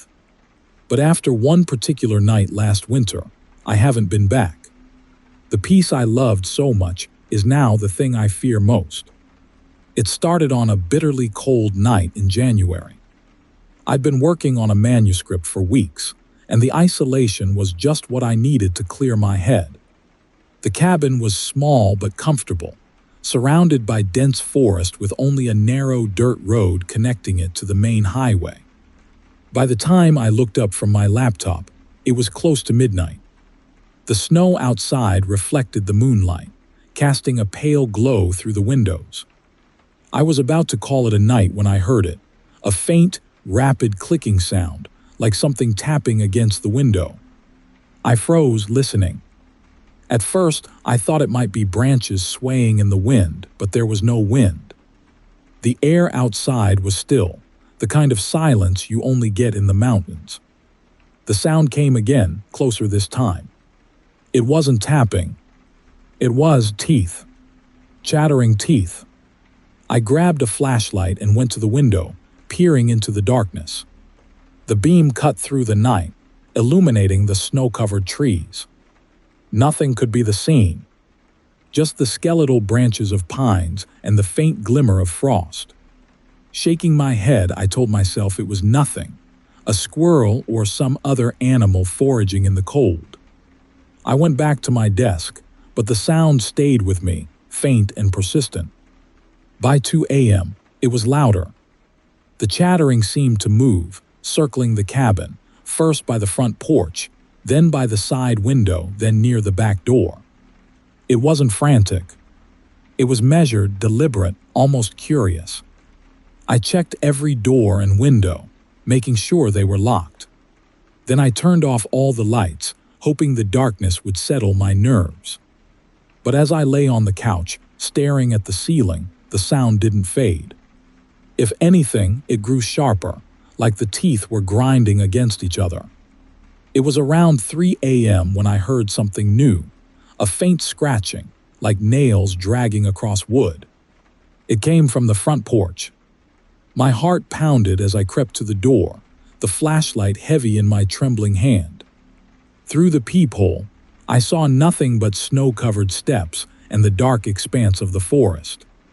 But the chattering continued, louder now, almost deafening. It sounded like it was coming from everywhere at once, above me, below me, inside the walls. I opened the door. The sound stopped instantly, leaving only the icy silence of the night. My breath hung in the air as I stepped onto the porch, my flashlight sweeping the area. That's when I saw it, a small, neat pile of teeth, arranged in a crude, grinning face. Human teeth. My stomach turned and I stumbled back inside, slamming the door shut. My mind raced with explanations. Some sick prank. A warning. But deep down, I knew it was something worse. The chattering started again, louder and more frenzied, like it was angry. It came from inside the walls, a rapid, skittering sound that echoed through the cabin. I grabbed the fire poker from the hearth, clutching it tightly as I backed into the living room. "Who's there?" I shouted, my voice cracking. "What do you want?" The only response was the relentless chattering, now accompanied by a low, guttural clicking sound, like a throat clearing but stretched and distorted. It moved closer, the walls vibrating with the noise. The lights flickered, then went out, plunging the cabin into darkness. I fumbled for my flashlight, the beam slicing through the pitch black. The sound was all around me now, filling the room, pressing against my ears until I thought I might go insane. And then it stopped. The silence was worse. It was heavy, suffocating, like the air had been sucked out of the room. I stood there frozen, every muscle in my body tense, waiting for whatever came next. A single knock shattered the silence. It came from the window behind me. I turned, the flashlight shaking in my hand, and saw it. A face pressed against the glass, grinning with impossibly wide teeth. The skin was stretched taut over its skull, pale and translucent, with black sunken eyes that gleamed like wet stones. I screamed, swinging the fire poker at the window, but the face vanished before the glass shattered. The chattering returned, louder than ever, now accompanied by a scratching, clawing sound that seemed to come from the floor beneath me. The floorboards creaked, and I realized with growing horror that something was trying to come through. The wood splintered, and I saw pale, bony fingers clawing their way up, their nails sharp and jagged. I ran as fast as I could. Grabbing my keys and my phone, I bolted out the front door, not caring that I was leaving everything behind. The cold air burned my lungs as I stumbled through the snow toward my truck. The chattering followed me, echoing through the trees, growing louder and more frenzied with each step. I reached the truck, fumbling with the keys as the sound closed in. My hands were shaking so badly, it took 3 tries to unlock the door. I threw myself inside, locking the doors and starting the engine. The headlights illuminated the driveway, and that's when I saw them. Hundreds of teeth scattered across the snow, arranged in a massive, grinning face that stretched the length of the yard. The chattering was inside the truck now, coming from the back seat. I didn't look. I couldn't. I slammed the truck into gear and tore down the road, not stopping until I reached the nearest gas station, miles away. I told the police everything, but when they searched the cabin, there was nothing to find. No teeth, no scratches, no sign of forced entry. They chalked it up to stress, maybe a wild animal. But I know what I heard. I know what I saw. I sold the cabin that spring.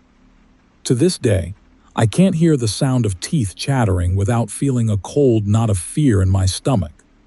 If you ever find yourself alone in the woods and you hear that sound, don't open the door. Don't look, and whatever you do, don't let it in. Story 11. My name is Kayla, and for years I dreamed of moving to Los Angeles. Not the hustle and chaos of downtown, but the quiet suburbs where the streets are lined with palm trees and the nights are serene. A year ago, I finally made it. My little house on a cul-de-sac was everything I'd hoped for. Cozy, peaceful, and tucked far enough away from the city to feel safe. At least, it was until I noticed the neighbor. It started one evening in late spring. I was sitting on the couch, sipping tea and scrolling through my phone. The blinds were open, and the twilight painted the street in soft oranges and purples. That's when I saw her. A woman stood in the yard of the house next door, staring at me. Her long, dark hair hung limp over her shoulders, and her head tilted slightly, like she was studying me. I froze, my tea sloshing in my cup as I leaned closer to the window. She didn't move, didn't blink. I waved awkwardly, hoping to break the tension. She didn't respond. I'd never seen anyone at that house before. It was old and overgrown, the paint peeling and the lawn choked with weeds. I'd assumed it was vacant. But here she was, standing perfectly still, her eyes fixed on my window. I closed the blinds. That night I couldn't sleep. Her face was burned into my mind, those wide, unblinking eyes, that unnatural stillness. I told myself she was probably just shy or maybe even eccentric. But deep down, something about her felt wrong. The next evening, I saw her again. This time she was closer, standing at the edge of her yard, almost on the sidewalk. Her head was tilted farther now, her body slightly hunched, like she was trying to get a better look at me. I closed the blinds and locked the door. The third night, she was in my yard. I didn't see her at first. I was washing dishes, the kitchen window open to let in the cool night air. Then I felt it, the sensation of being watched. Slowly, I turned to the window, and there she was, standing just beyond the fence. Her pale face glowed in the dim light, her eyes locked on mine. "Can I help you?" I called out, my voice trembling. She didn't respond. I grabbed my phone and dialed the police. The dispatcher sounded calm, even disinterested as I explained the situation. "We'll send someone to check it out," she said. I hung up, my hands shaking, and waited by the door. When the officer arrived, the woman was gone. "There's no one out here," he said, shining his flashlight over the yard. "Are you sure you weren't imagining things?" "I wasn't imagining it," I snapped. "She's been out here for 3 nights now." He frowned, glancing at the house next door. "That place has been abandoned for years. No one lives there." My stomach dropped. "That's not possible." "I've seen her. Maybe a trespasser," he said, but he didn't sound convinced. "Keep your doors locked and call us if she comes back." After he left, I sat in the living room staring at the darkened window. The house next door loomed like a shadow, its empty windows staring back at me. I told myself the police were wrong, that someone had to live there. But a nagging voice in the back of my mind whispered otherwise. The next night, the knocking started. It was faint at first, so soft I thought I was imagining it. But as the night wore on, it grew louder, more insistent. Knock, knock, knock. It was coming from the back door. I crept toward the kitchen, my heart pounding in my chest.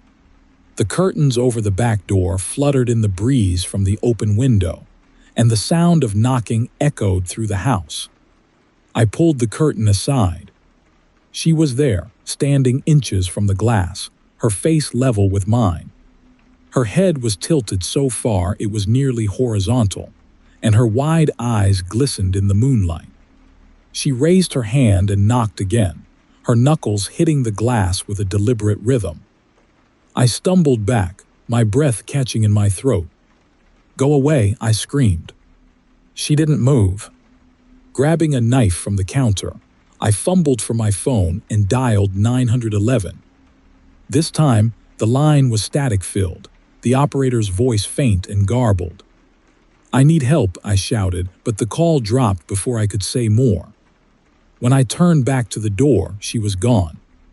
The house felt unbearably silent, the kind of quiet that makes you strain to hear something, anything. I locked every door and window, barricading myself in the bedroom with the knife clutched tightly in my hand. My chest heaved with every shallow breath, my ears ringing as I listened for any sign of movement. The knocking started again, this time on the bedroom window. I didn't want to look, didn't want to see her face staring back at me. But some morbid instinct drove me to the window, my hand trembling as I pulled the curtain aside. She wasn't there. Instead, the window was smeared with handprints, dozens of them, overlapping and chaotic, like she'd been clawing at the glass.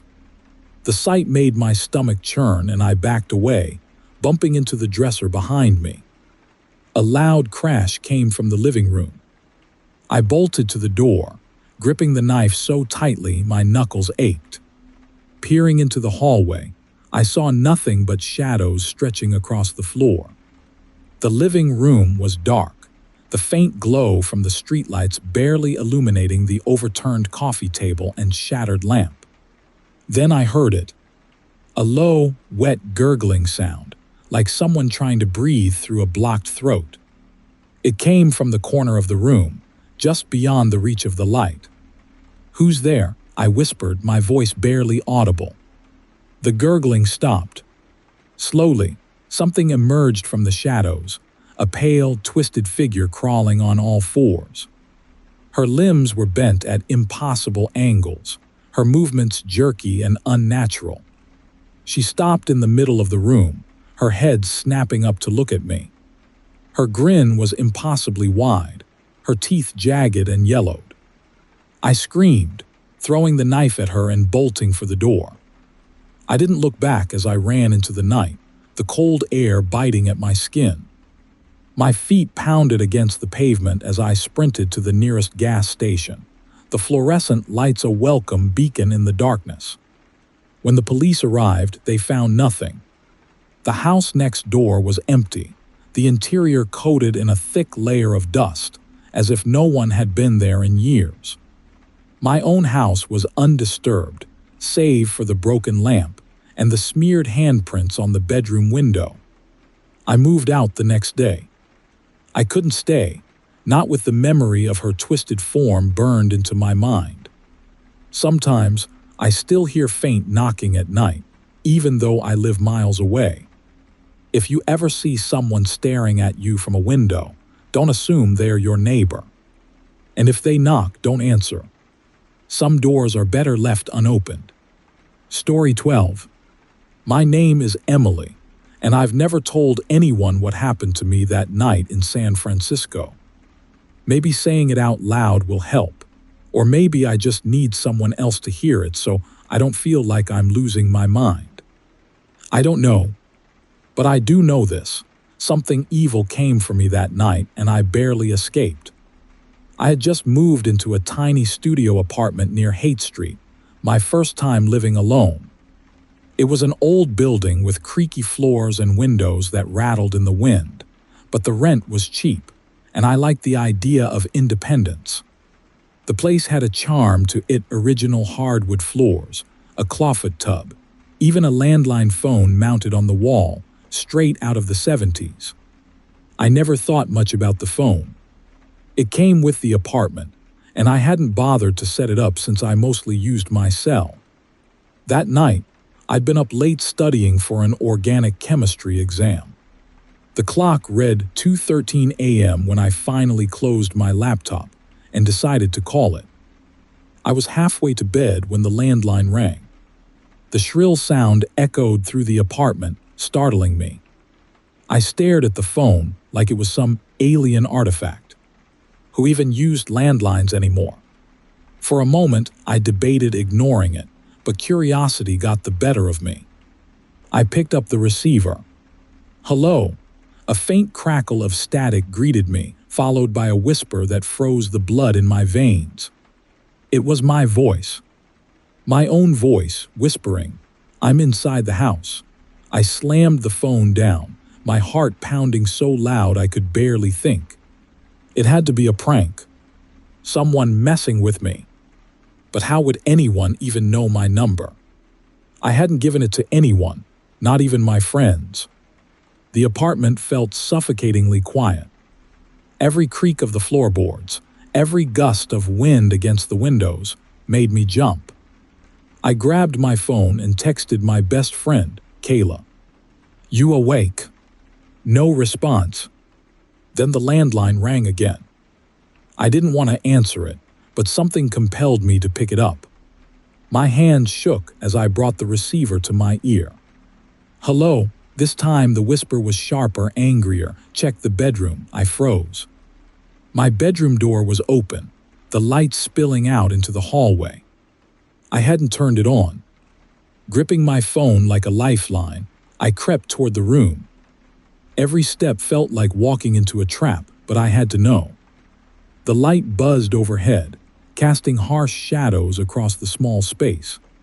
The bed was undisturbed, the closet doors were shut, and the windows were locked from the inside. Nothing looked out of place, but I couldn't shake the feeling that something was wrong. Then I noticed my laptop on the desk. The screen was on, the camera's green light blinking. I hadn't turned it on. I rushed over and slammed the screen shut. The landline rang again. I didn't answer it this time. Instead, I grabbed my cell phone and dialed 911. But before the call could connect, my screen went black. No battery warning, no shutdown screen, just dead. Panic clawed at my throat. I tried to stay calm, to think rationally, but the landline wouldn't stop ringing. Each shrill burst seemed louder, more demanding. I unplugged the cord from the wall, cutting the sound off mid-ring. For a moment, the silence felt like a victory. But then my cell phone lit up. The notification banner showed a call from Kayla. I grabbed it like a drowning person clinging to a lifeline. "Kayla, oh my God, something's happening." Her voice cut me off, whispering, "I'm inside the house." It was my voice again. The same cadence, the same tone, but dripping with malice. I dropped the phone like it had burned me. The screen flickered, distorted, and then went dark again. I wasn't alone. My eyes darted around the apartment, looking for anything I could use as a weapon. The only thing that came close was a heavy cast-iron skillet from the kitchen. I grabbed it and pressed my back against the wall, trying to calm my breathing. Then I heard it, the faint sound of footsteps, slow and deliberate, coming from above me. My apartment was on the top floor. There shouldn't have been anyone up there. The footsteps grew louder, closer, until they stopped directly above me. I stared at the ceiling, waiting for something to happen, but the next sound came from behind me. A knock at the door. My body refused to move, every instinct screaming at me to stay quiet, to stay hidden. But then the knock came again, louder this time. "Emily," a voice called. It sounded like Kayla, but there was something wrong with it, an edge that didn't belong. "It's me." "Open the door." I tightened my grip on the skillet, inching toward the peephole. When I looked through, no one was there. The knock came again, this time from the window. I spun around, my heart in my throat. The window was on the 3rd floor, with no fire escape. But there, pressed against the glass, was a pale face. It was me, my own face, staring back at me with hollow eyes and a twisted smile. The figure mouthed something I couldn't hear, then raised a hand and pointed to the bedroom. I ran like my life depended on it. I bolted down the hallway, through the kitchen and out the front door. My bare feet hit the cold concrete of the stairwell as I stumbled downward, my breath coming in ragged gasps. The walls seemed to close in around me, the shadows twisting into shapes that moved and reached. By the time I reached the lobby, the front door was locked. No matter how hard I yanked or how many times I threw my shoulder against it, it wouldn't budge. Then the landline phone rang again. It was coming from the front desk, an old rotary phone that looked like it hadn't been used in decades. The sound was deafening in the empty lobby, echoing off the walls like a taunt. I didn't want to answer it, but I couldn't ignore it. With trembling hands, I picked up the receiver. "Why are you running?" my voice whispered.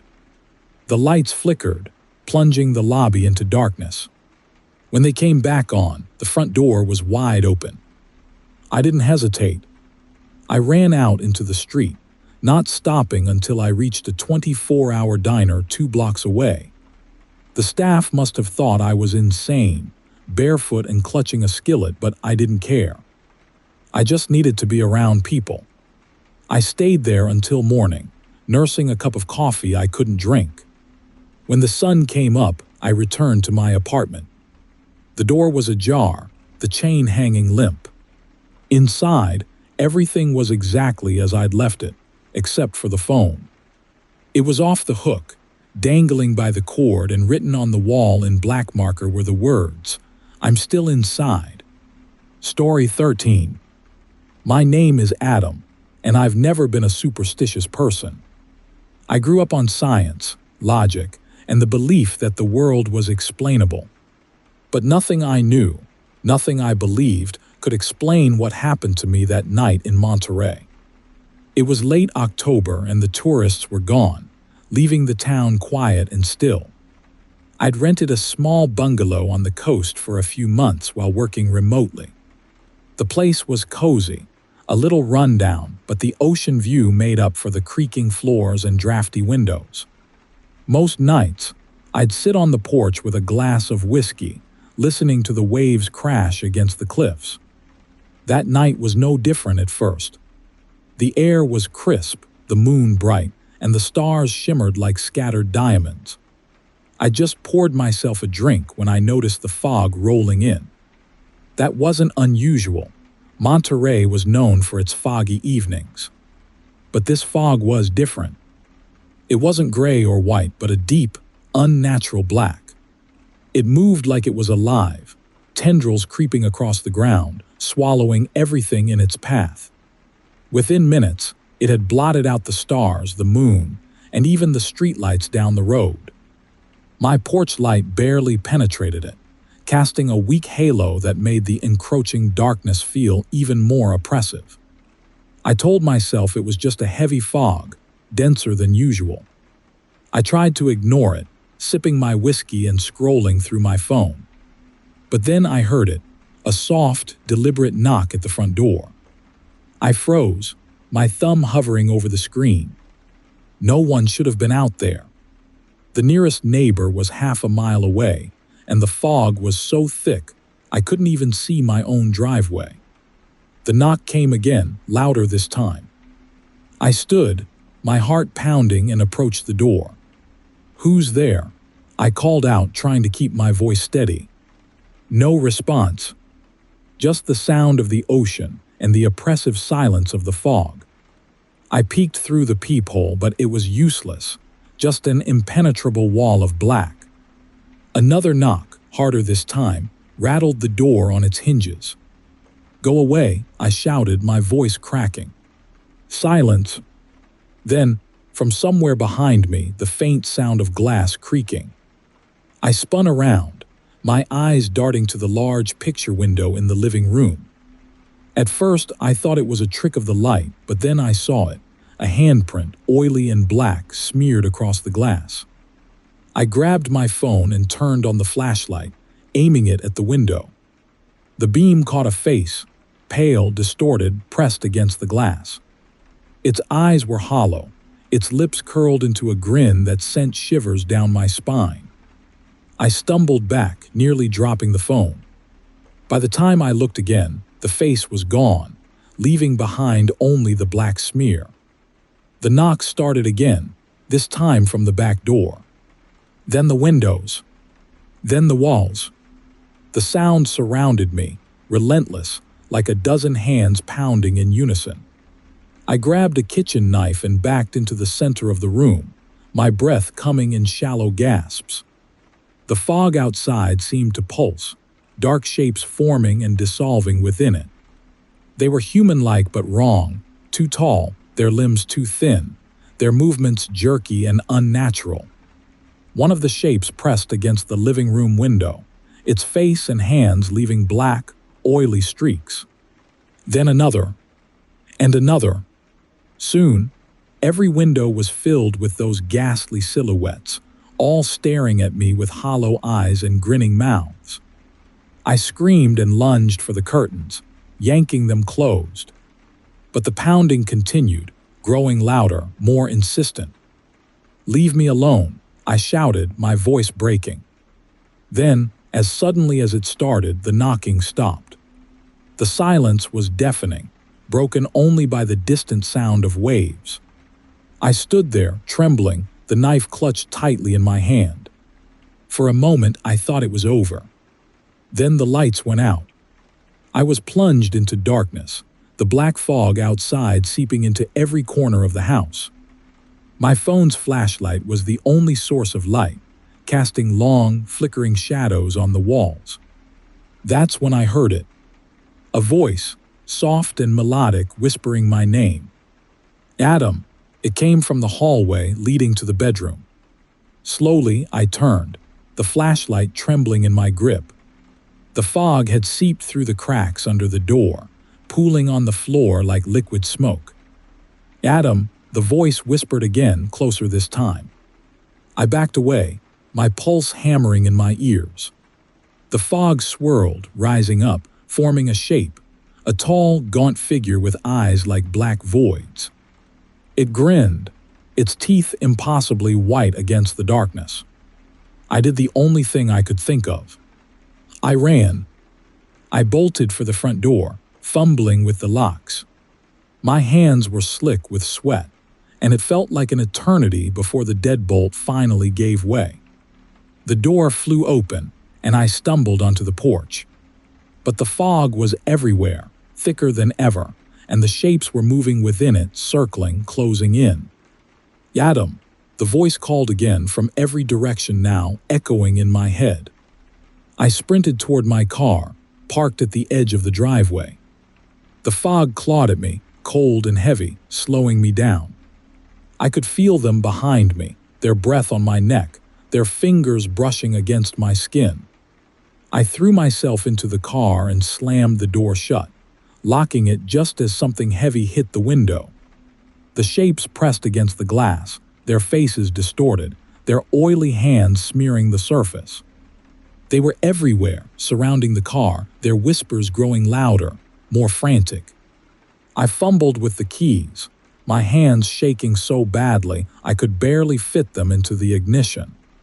When the engine roared to life, the headlights cut through the fog, illuminating the shapes for the first time. They weren't human. Their bodies were stretched, elongated, their skin slick and black like oil. Their faces were pale masks, featureless except for those hollow eyes and twisted grins.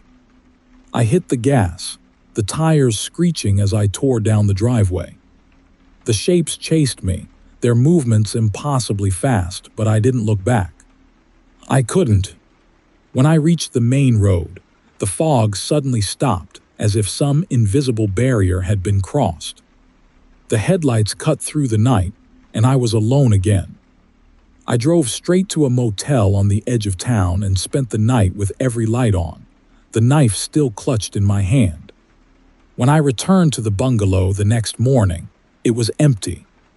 The windows were clean, the air was clear, and there was no sign of the fog, or the shapes within it. But I didn't stay. I packed my things and left Monterey that same day, vowing never to return. I still don't know what it was that came for me that night, or why it let me go. But sometimes, late at night, I swear I can still hear it, soft knocks at the door and a voice whispering my name. Story 14.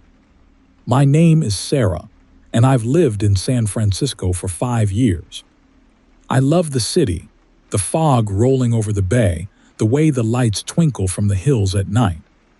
But there's a darkness here too, something I never saw coming until it was nearly too late. I live in a small Victorian duplex in Noe Valley, the kind with paper-thin walls and windows that rattle when the wind picks up. It's not fancy, but it's home. My neighbors were always polite but distant, which suited me fine. I liked keeping to myself. That all changed 3 months ago when the man from the unit downstairs knocked on my door for the first time. He was in his 40s, balding, with a nervous energy that made me uneasy. "Hi," he said, shifting from foot to foot. "I'm Rick. I live below you.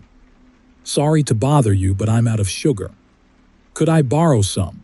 It felt harmless enough, so I grabbed a cup of sugar and handed it to him. He thanked me profusely and disappeared down the stairs. At first, his visits were infrequent. Every couple of weeks, he'd show up asking for something small. A light bulb, a roll of tape, a battery. Always polite, always grateful. But after a while, the request started to feel strange. One night he knocked at 11 p.m., asking for a single sock. "Just one," he said, smiling too wide. "Preferably one you've worn." I laughed awkwardly, thinking it had to be some kind of joke. But his expression didn't change. Finally, I handed him an old gym sock just to get him to leave. Things escalated from there. He started coming more often at weirder hours, 2 a.m., 4 a.m., always with a new request. Strands of my hair, a half-burned candle, an old toothbrush. Each time I tried to refuse, but he'd linger at the door, staring at me with those unblinking eyes until I gave in just to make him go away. I thought about reporting him, but he hadn't done anything illegal, and I didn't want to make waves. I figured if I kept my distance, he'd get the hint. I was wrong. One night, I was watching TV when I heard it, a soft tapping on my living room window. My apartment is on the second floor, and there's no fire escape. My stomach flipped as I froze, staring at the curtains. Tap, tap, tap. I mustered the courage to pull them back, expecting to see nothing but empty air. Instead, Rick was there, clinging to the window frame, his face inches from the glass. I screamed, stumbling back, but he didn't move. He just smiled, his teeth gleaming in the moonlight. "Hi, Sarah," he said, his voice muffled through the glass. "You didn't answer your door. I called the police that night, but by the time they arrived, Rick was gone. They found no signs of forced entry, no footprints outside the window, just me, shaken and clutching a kitchen knife. The officers were sympathetic but unhelpful. "Keep your doors locked," one of them said. "Call us if he comes back." For the next few days, things were quiet. I thought maybe he'd finally gotten the message. Then the notes started appearing. They were slipped under my door at odd hours, written in a looping, childish scrawl. "I'm sorry if I scared you. I just want to be friends. Please don't ignore me." Each one left a sour taste in my mouth, but I tore them up and threw them away. I didn't want to give him the satisfaction of a response. Then one morning I woke up to find something new, a bundle of twigs tied with red thread, sitting on my doorstep. There was no note this time, just the bundle, its strange, angular shape unsettling in a way I couldn't explain. I tossed it in the trash and tried to go about my day, but the unease stayed with me. That night, I triple-checked every lock, pulled all the curtains closed and climbed into bed, hoping for a few hours of peace. Around 3 a.m., I woke up to the sound of my bedroom door creaking open. My heart stopped. I hadn't locked the bedroom door, but I knew I'd locked the front door. I stayed perfectly still, barely breathing as soft footsteps crossed the room. My mind raced. Was it Rick? Someone else? How had they gotten in?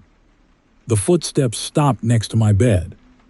I could feel someone standing there, watching me. "Sarah," a voice whispered. It was Rick's voice, low and trembling. "I need to borrow something." My blood turned to ice. Without thinking, I grabbed the lamp from my nightstand and swung it blindly. It connected with something solid, and there was a grunt of pain. I bolted from the bed, sprinting for the door. In the faint light from the hallway, I saw him, Rick, clutching his head, blood streaming down his face. He looked at me with wide, desperate eyes. "You shouldn't have done that," he hissed, his voice a low growl. I didn't stick around to hear what came next. I ran down the hall, grabbed my keys, and flung the front door open. Behind me, I heard his footsteps, fast and heavy, pounding toward me. I made it to my car and locked the doors just as he reached it. He pounded on the window, his face twisted with rage. "Give it back," he screamed, his voice raw and animalistic. "Give it back, Sarah." I had no idea what he was talking about, but I didn't care. I started the car and floored it, leaving him standing in the street, his figure disappearing into the darkness. I drove straight to a friend's house and called the police again. This time they took me seriously. When they searched Rick's apartment, they found a shrine, a table covered in the items he'd borrowed from me. My toothbrush, my hair, the candle, the sock. At the center of it all was the bundle of twigs, now burned to ash. Rick was gone. The police issued a warrant for his arrest, but he's never been found.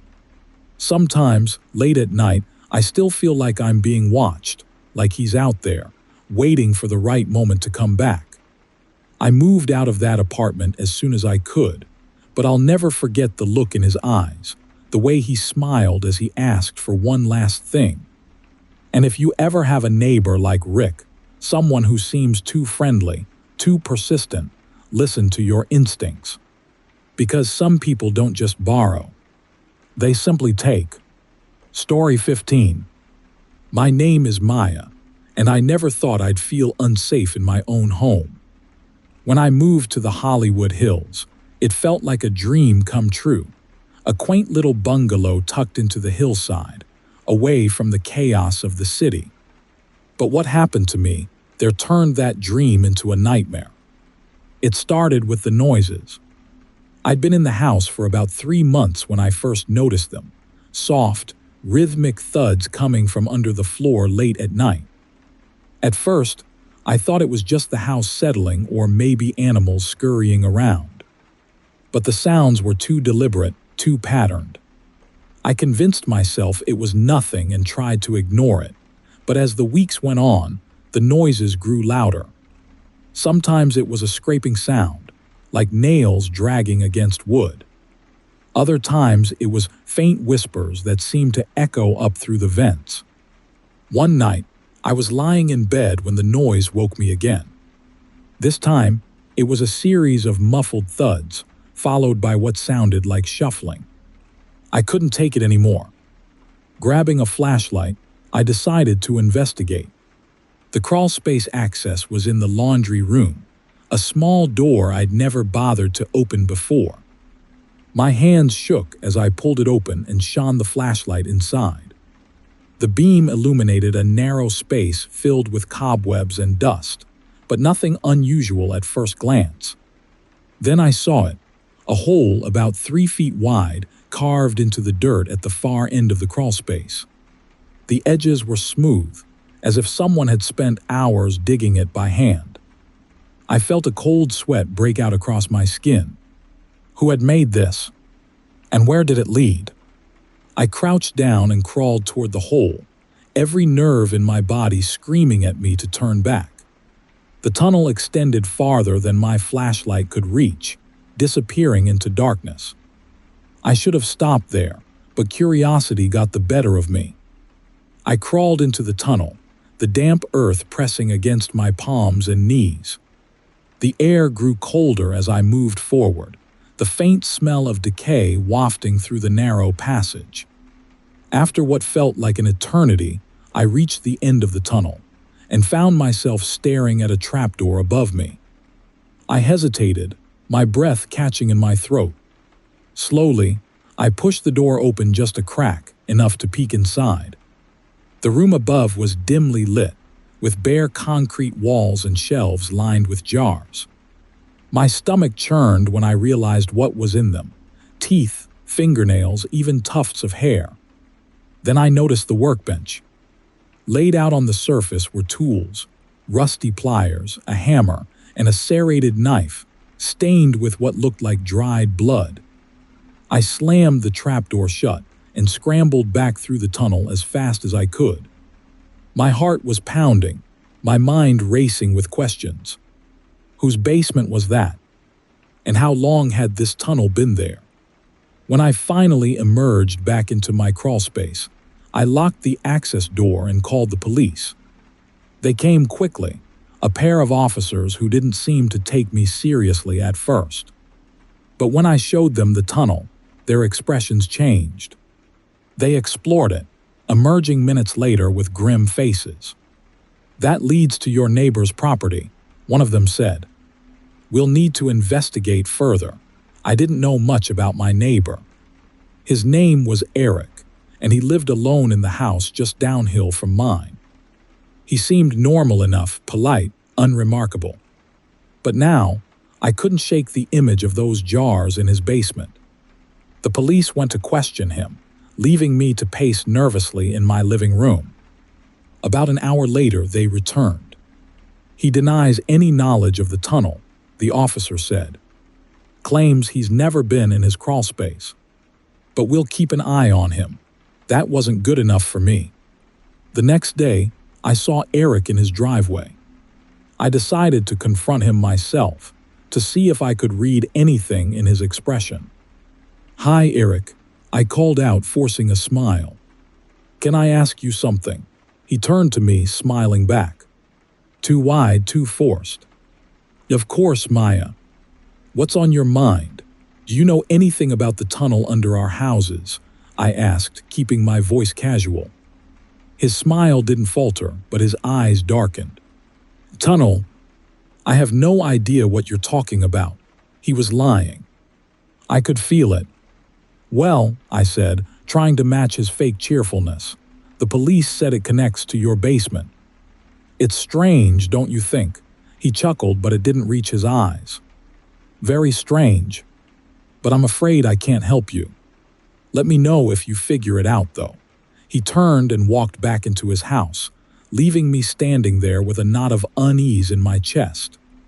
That night, the scratching started. It came from the walls, soft at first but growing louder as the hours passed. I tried to tell myself it was just my imagination, but the sound was relentless. Then came the knocking, sharp, deliberate taps, moving from one wall to the next. I stayed in bed, clutching my phone, ready to call the police again. But just as I was about to dial, the noise stopped. The silence was almost worse. When I woke the next morning, I found the note. It was sitting on my nightstand, written on a piece of torn notebook paper in neat, blocky handwriting. I was just checking. My blood ran cold.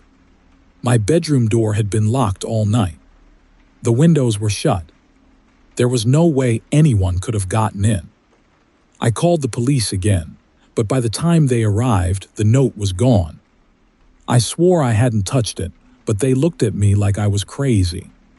That night, I didn't sleep.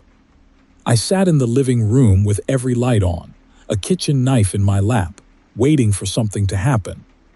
Around 3 a.m., the power went out. The house was plunged into darkness, and almost immediately I heard it, the sound of the crawlspace door creaking open.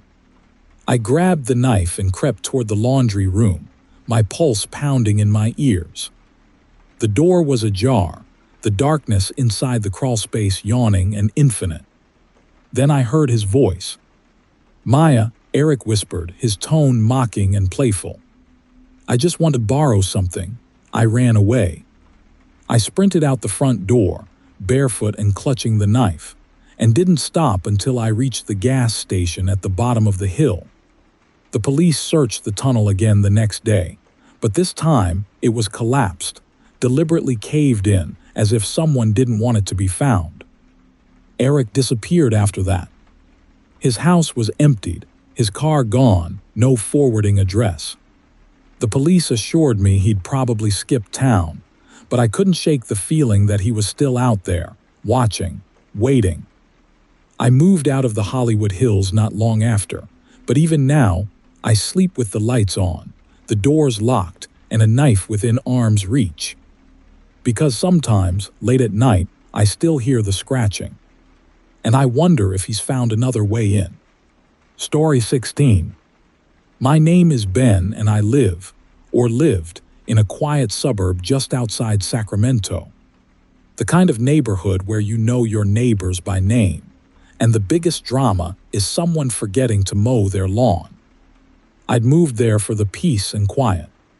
But instead, I found myself trapped in a nightmare I'll never forget. It started about 2 months after I moved in. One evening around 9 p.m., I heard music drifting through my open windows. At first, I didn't think much of it, just some classic jazz, nothing too loud. But as the night went on, the music grew louder, joined by bursts of laughter and the clinking of glasses. It was coming from the house across the street. The place belonged to Mr. Denning, a man in his 60s who kept to himself. I'd waved at him a few times, but he never waved back. Seeing him host a party was surprising, but I figured maybe he was celebrating something. The next night it happened again. The same music, the same laughter, the same lights pouring out of his windows like a beacon. It started at 9 p.m. sharp and didn't stop until well past midnight. By the third night, I was annoyed. I worked early mornings, and the constant noise was wearing me down. I decided to pay Mr. Denning a visit. I knocked on his door, trying to keep my frustration in check. The music was so loud I wasn't sure he'd even hear me, but after a moment, the door opened. Mr. Denning stood there, dressed in a tuxedo, his hair neatly combed. He looked surprised to see me. "Mr. Denning," I said, raising my voice over the music. "I live across the street. I was hoping you could turn it down a bit. It's been going on every night this week." He tilted his head, frowning. "What music?" I blinked, caught off guard. "The music, the party. It's happening right now." He stepped outside, closing the door behind him. Suddenly, the music stopped. The laughter, the clinking glasses, gone like someone had flipped a switch. "Are you feeling all right?" he asked, his voice soft, almost concerned. I stared at him, unsure how to respond. The house had been alive with noise just moments ago. Now it was silent. "Never mind," I muttered, backing away. "Sorry to bother you." As I walked back to my house, I could feel his eyes on me, watching until I was safely inside. That night, the party started again. This time, I didn't bother knocking.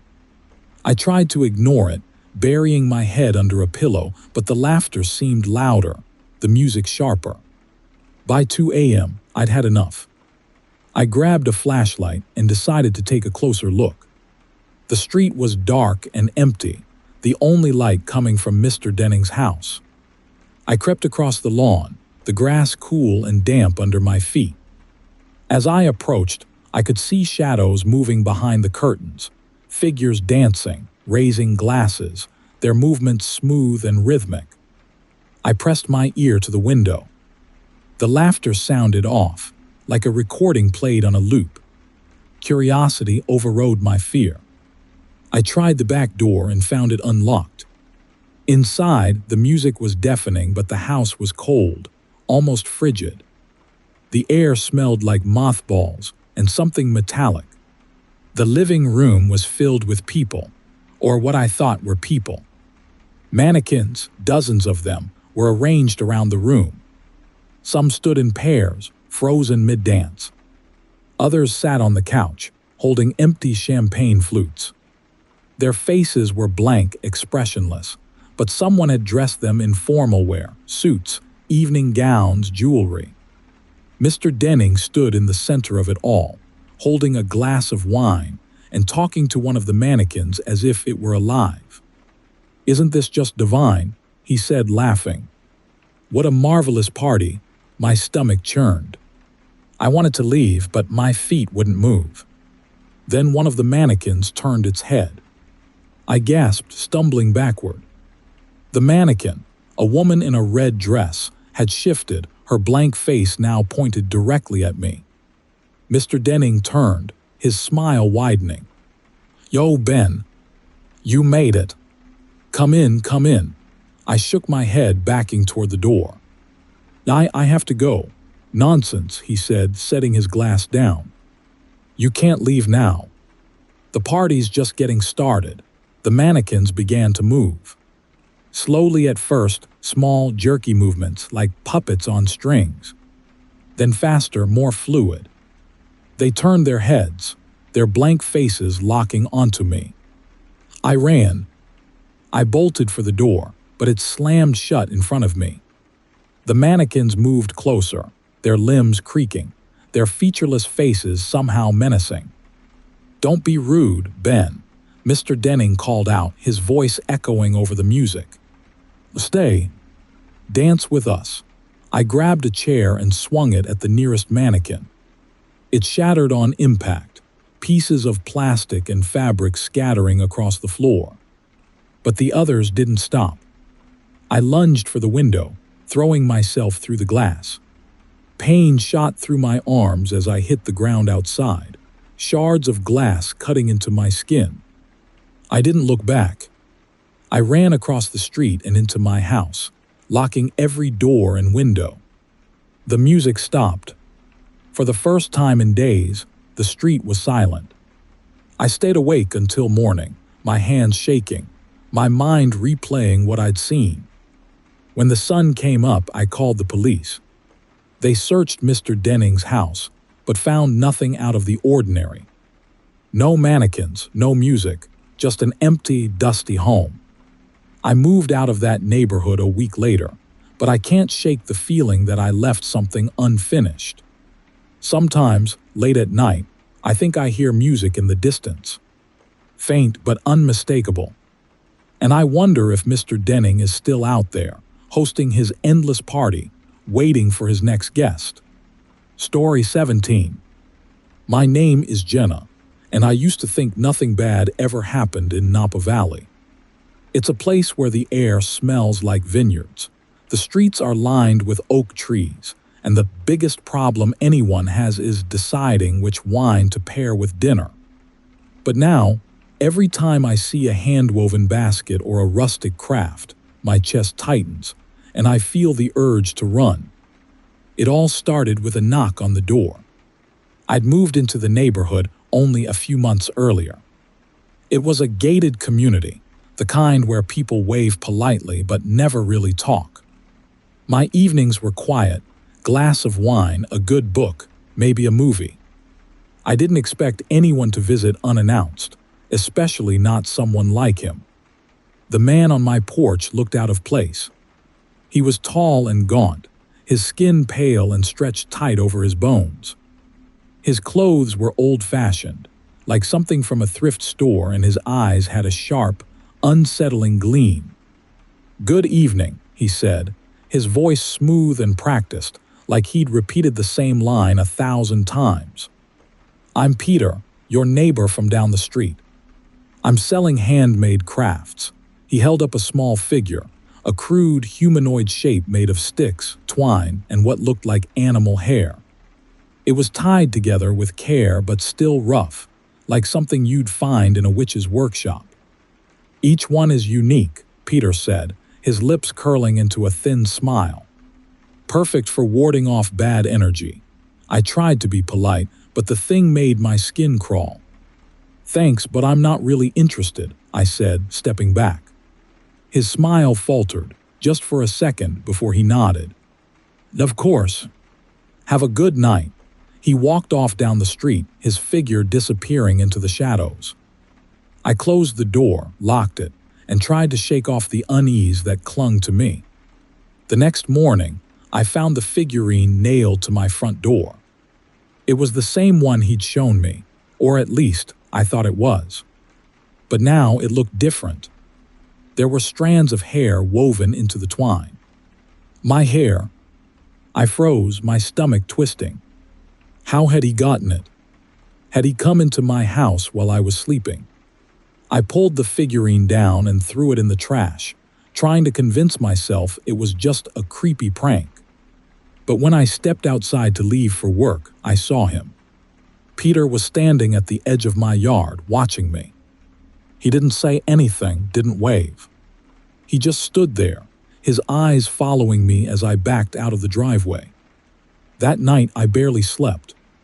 Every creak of the house, every rustle of the wind made me jump.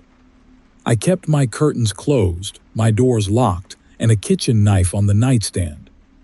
The next day, I asked my neighbors about Peter. "Oh, he's harmless," one woman said, waving a hand dismissively. "Been here for years. Likes his crafts. A little odd, sure, but this neighborhood's full of eccentrics," another neighbor laughed. "Yeah, he came by my place last week. Those little stick dolls are weird, huh?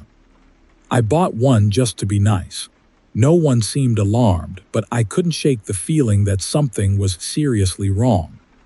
That evening, as the sun dipped below the hills, I heard the knock again. I didn't answer. The knock came again, louder this time, followed by his voice. "Jenna," he called, his tone friendly but insistent. "I think you forgot something." I crept to the window and peeked through the blinds. He was standing on my porch, holding another figurine.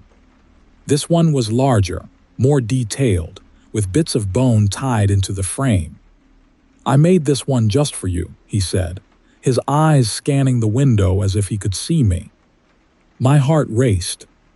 I stayed silent, praying he would leave. After a long moment, he set the figurine on the welcome mat and walked away. I didn't open the door. I didn't touch the figurine.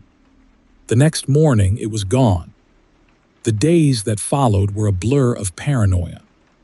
I'd catch glimpses of him through my windows, standing at the edge of my yard or walking slowly down the street. The figurines kept appearing, on my doorstep, in my mailbox, once even inside my car. Each one was more grotesque than the last. Then came the night I heard footsteps on the roof. It was past midnight, and I was lying in bed, clutching the knife I'd started keeping under my pillow.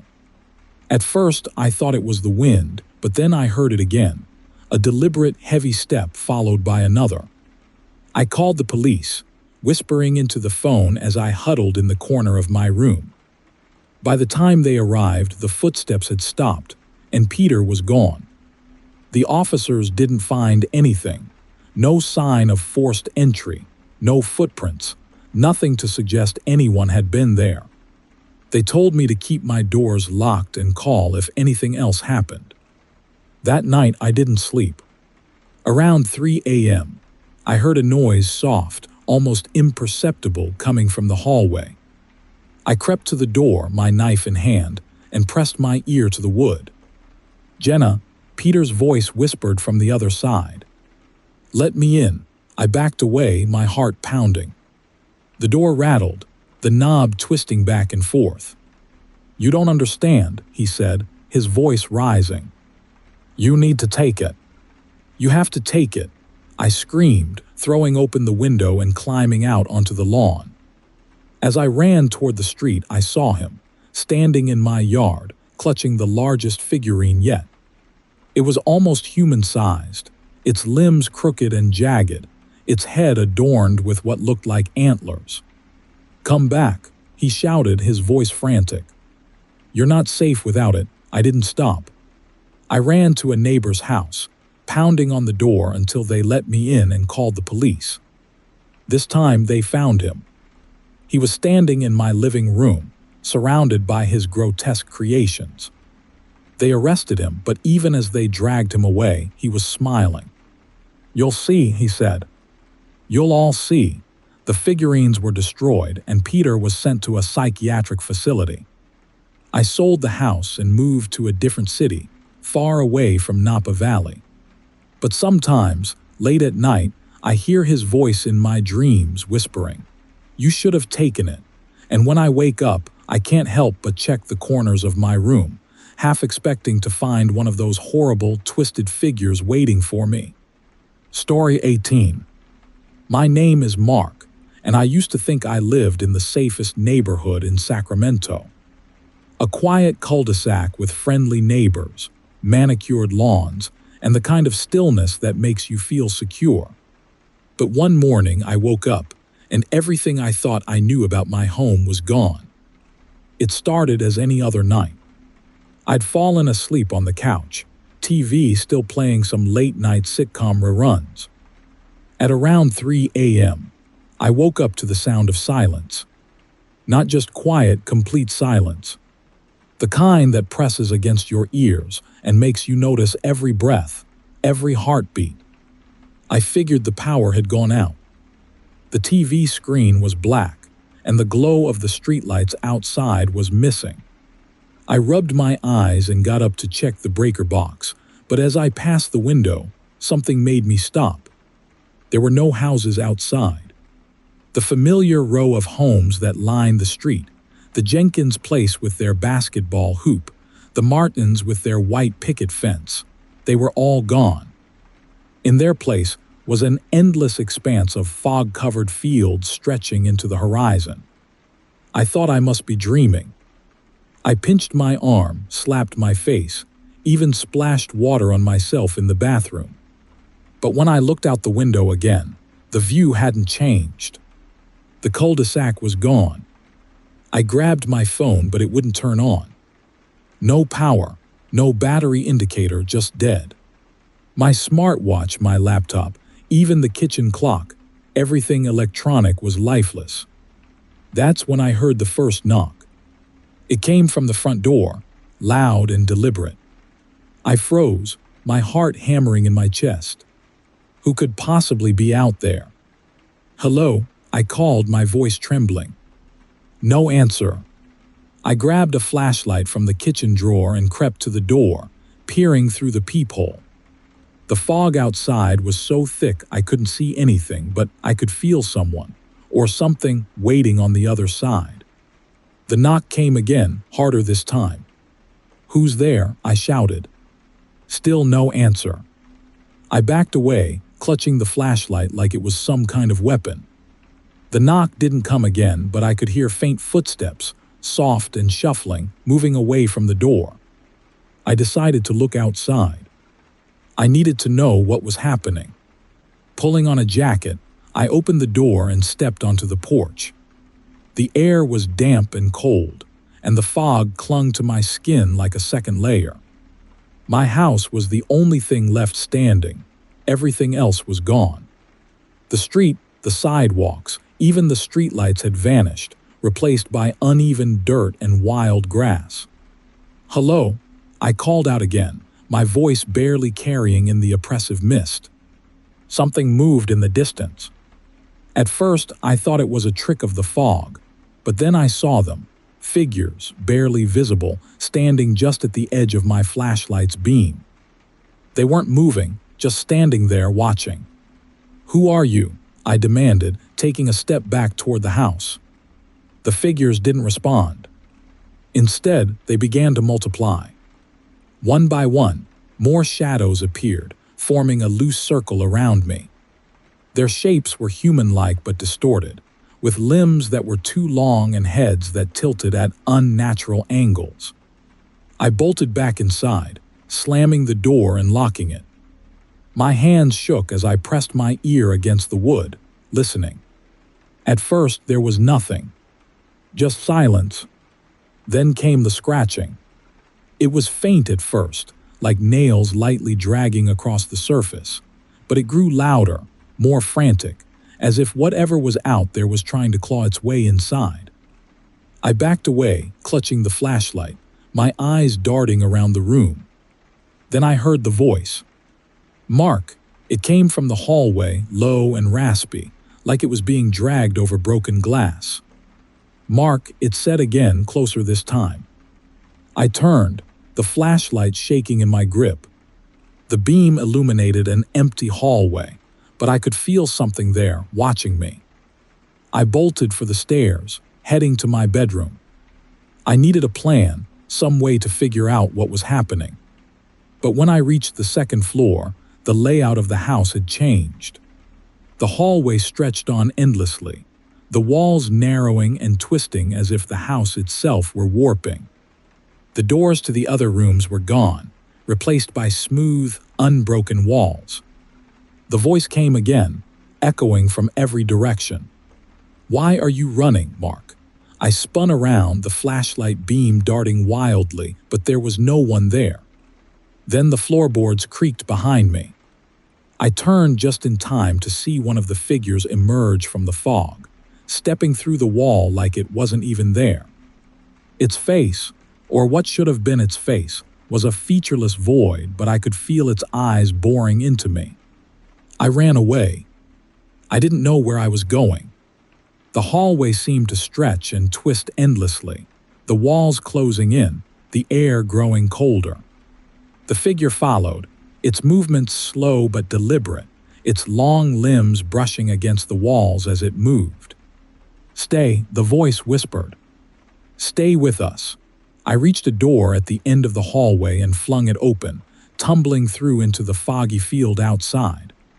The figures were everywhere now, their shadowy forms moving closer, their voices overlapping in a cacophony of whispers. I ran blindly, the flashlight flickering as I stumbled through the uneven terrain. The fog seemed alive, pulling at my legs, wrapping around my arms, trying to drag me down. I tripped, falling hard onto the ground. When I looked up, one of the figures was towering over me, its head tilted unnaturally to the side. It reached for me with impossibly long fingers, its touch cold and damp. In a panic, I swung the flashlight, the beam slicing through the fog. The figure recoiled, its body dissolving into mist. I scrambled to my feet, swinging the flashlight wildly, the light driving back the shadows as I ran. Finally, I saw it, my house, standing alone in the distance. I sprinted toward it, the whispers growing louder, the fog closing in around me. I reached the porch and threw myself inside, slamming the door behind me. The scratching started again, but I didn't care. I pressed my back against the door, clutching the flashlight like a lifeline. Then, as suddenly as it had begun, the scratching stopped. The fog outside began to lift, revealing the familiar outlines of my neighborhood. The houses reappeared, one by one, until everything was as it had been. I don't know how long I sat there, shaking, but when the sun finally rose, I stepped outside. The neighborhood was back to normal, the streets quiet, the houses intact. But the grass in my yard was trampled, and the ground was covered in faint, claw-like marks. I moved out of Sacramento a week later. I still don't know what happened that night, or why I was the only one affected. But sometimes, when the fog rolls in, I think I see shadows moving in the distance. And I wonder if they're waiting for me to come back. Story 19. My name is Taylor, and I thought I knew everything about my roommate, Danielle. We met during freshman orientation at college in San Francisco. She was bubbly, sharp-witted, and just the kind of person I wanted to share a dorm with. We became fast friends, roommates who spent late nights binging TV shows and sharing secrets. But now, every time I think about her, a cold knot of dread forms in my stomach. It started with little things. Danielle was always a night owl, but lately, she'd been staying up until sunrise, pacing the apartment while I tried to sleep. Her steps were slow and deliberate, like she was measuring the distance between every wall. I figured she was stressed. Midterms were coming up, and neither of us were handling it well. But then there was her voice. Danielle had this way of speaking, quick and animated, like her thoughts were always racing ahead of her words. But one night I noticed something off. It was the way she said my name, too slow, too precise, like she was testing the sound. Taylor, she said, dragging out each syllable. It wasn't just the sound. It was the way she was looking at me when she said it. Her eyes didn't blink, and her head tilted ever so slightly, like a bird studying a worm. "You okay, Danielle?" I asked, forcing a laugh. She smiled, but it didn't reach her eyes. "Of course," she said, her voice light. Why wouldn't I be? After that, the oddities piled up. I'd catch her standing in the kitchen, staring at the refrigerator with the door wide open, like she'd forgotten why she was there. Once, I walked into the living room to find her sitting in the dark, whispering to herself. She didn't even look up when I turned on the light. "Who were you talking to?" I asked, trying to keep my tone casual. "No one," she replied, her voice flat. "Just practicing." "Practicing for what?" She didn't answer, just smiled that same empty smile. I told myself it was just stress. Danielle wasn't acting like herself, sure, but college does weird things to people. Then I found her eating raw chicken. It was late, maybe 2 a.m., and I'd gotten up to grab a glass of water. The apartment was dark except for the faint glow of the fridge. Danielle was standing in front of it, holding a package of chicken breast in her hands. "Danielle," I said, my voice trembling.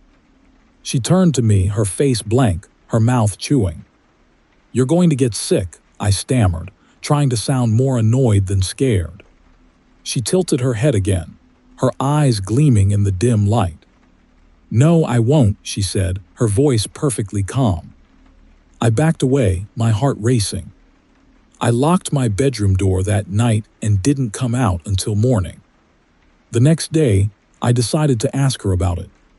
I needed answers, or at least an explanation that didn't make me feel like I was losing my mind. "Danielle," I said over breakfast, watching her carefully as she stirred her coffee. "Is everything okay? You've been different lately." She looked up at me, her expression unreadable. "Different how?" "I don't know," I said, fumbling for the right words. "Like you're not yourself." She smiled again, that strange, empty smile. "I'm still me, Taylor. I've just been learning." "Learning what?" I asked, my voice barely above a whisper. "How to be human." My blood turned to ice.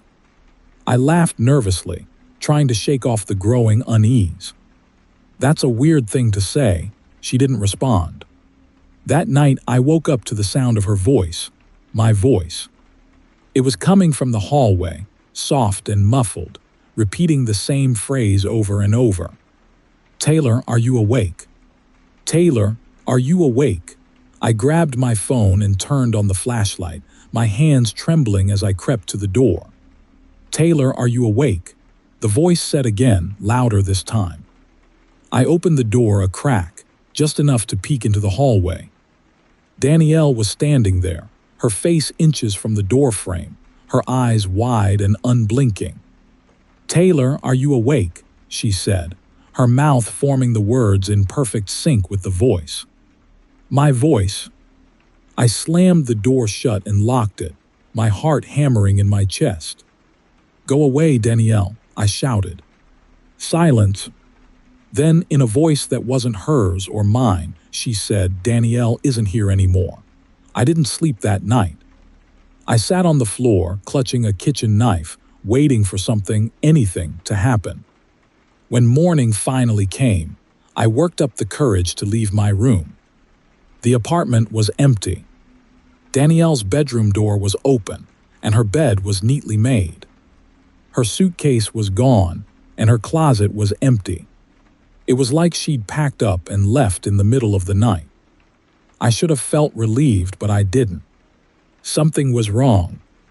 That evening, as I sat in the living room trying to make sense of everything, I noticed a slip of paper on the coffee table. It was a note, written in Danielle's handwriting.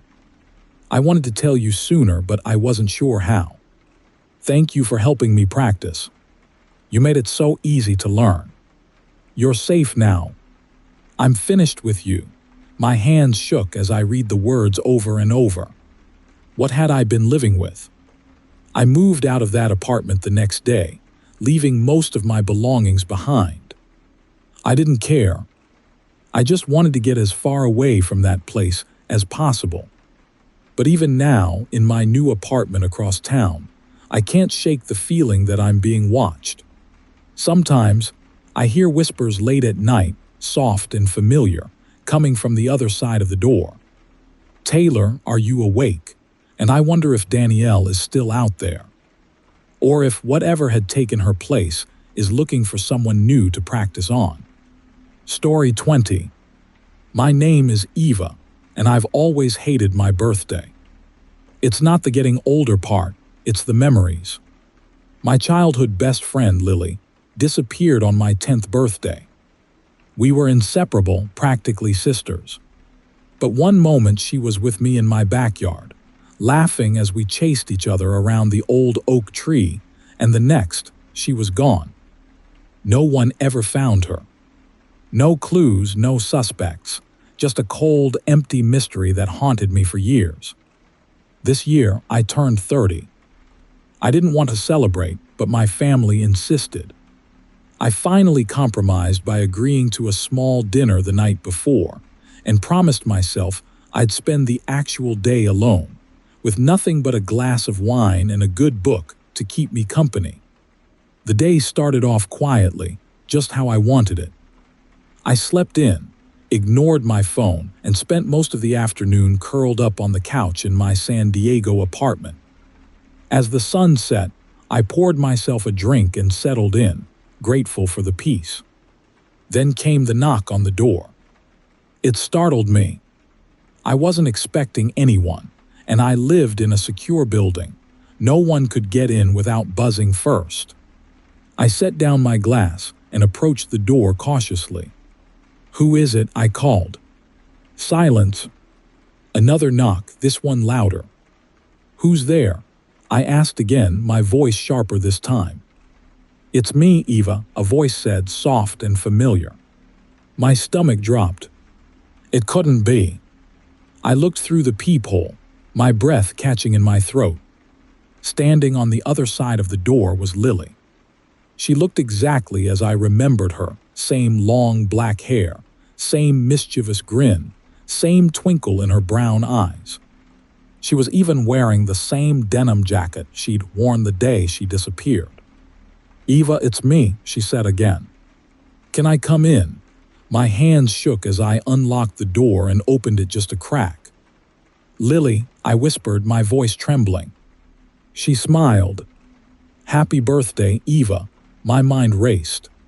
It couldn't be her. She would have aged, changed. But every detail was perfect, right down to the small scar on her cheek from when we fell off our bikes as kids. How is this possible?" I stammered. "I came to celebrate with you," she said, holding up a small, neatly wrapped gift. "Just like we used to. I should have slammed the door right then and there, but I didn't." Something about her voice, her smile, it was so familiar, so comforting. I stepped aside, letting her in. She walked into the living room, looking around like she'd been there 1,000 times before. "You've done well for yourself," she said, running a hand along the back of the couch. "Nice place." I couldn't take my eyes off her. She looked so real, so alive. "Lily, where have you been?" I asked, my voice cracking. "What happened to you?" She turned to me, her smile fading. "Do you remember the games we used to play?" she asked, ignoring my question. "What? Our games," she said, stepping closer. "Like hide and seek. You were always terrible at it. Remember how you used to hide behind the same tree every time?" I nodded, my throat tight. "And what about the secret game?" she asked, her voice dropping to a whisper. My blood ran cold. The secret game was something we made up, a silly, childish thing where we'd whisper secrets to each other and promise to never tell anyone else. "How do you know about that?" I asked, my voice barely audible. Her grin widened, but there was something wrong about it now. something sharp and predatory. "Because you told me," she said. "You told me everything, Eva." I took a step back, my heart hammering in my chest. "What's wrong?" she asked, tilting her head. "Don't you trust me? This doesn't make sense," I said, shaking my head. "You disappeared. You've been gone for 20 years. Her expression darkened.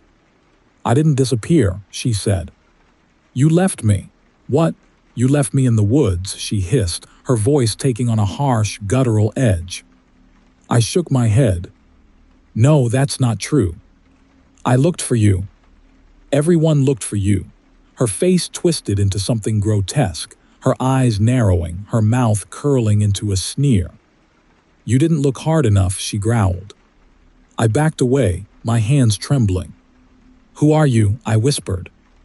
Her form flickered for a moment, like a bad signal on a TV, and for the briefest second I saw something else, something not human.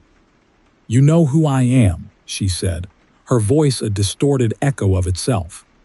I turned and ran for the door, but before I could reach it, she was there, blocking my path. "You can't leave," she said, her voice cold and flat. "Get out of my house," I screamed, grabbing the closest thing I could find, a glass bottle from the counter. She laughed, the sound echoing unnaturally. "Is that supposed to scare me?" I didn't hesitate. I swung the bottle as hard as I could, shattering it against her head. She let out a shriek, not of pain but of rage, her form flickering again. For a moment she looked completely alien, her limbs too long, her face stretched and inhuman. I bolted for the door, throwing it open and sprinting down the hallway. Behind me, I could hear her footsteps, heavy and deliberate, echoing through the corridor. "Eva," she called, her voice now a monstrous roar. "You can't run from me." I didn't stop. I didn't look back. I burst out onto the street, my lungs burning, and kept running until I reached a busy intersection. The sound of traffic and voices was like a lifeline, pulling me back to reality. When I finally turned around, she was gone. I moved out of that apartment the next day, leaving behind everything I owned. I don't know what I let into my home that night, but I know it wasn't Lily. Sometimes, I think I hear her voice faint and distorted, whispering my name in the dark.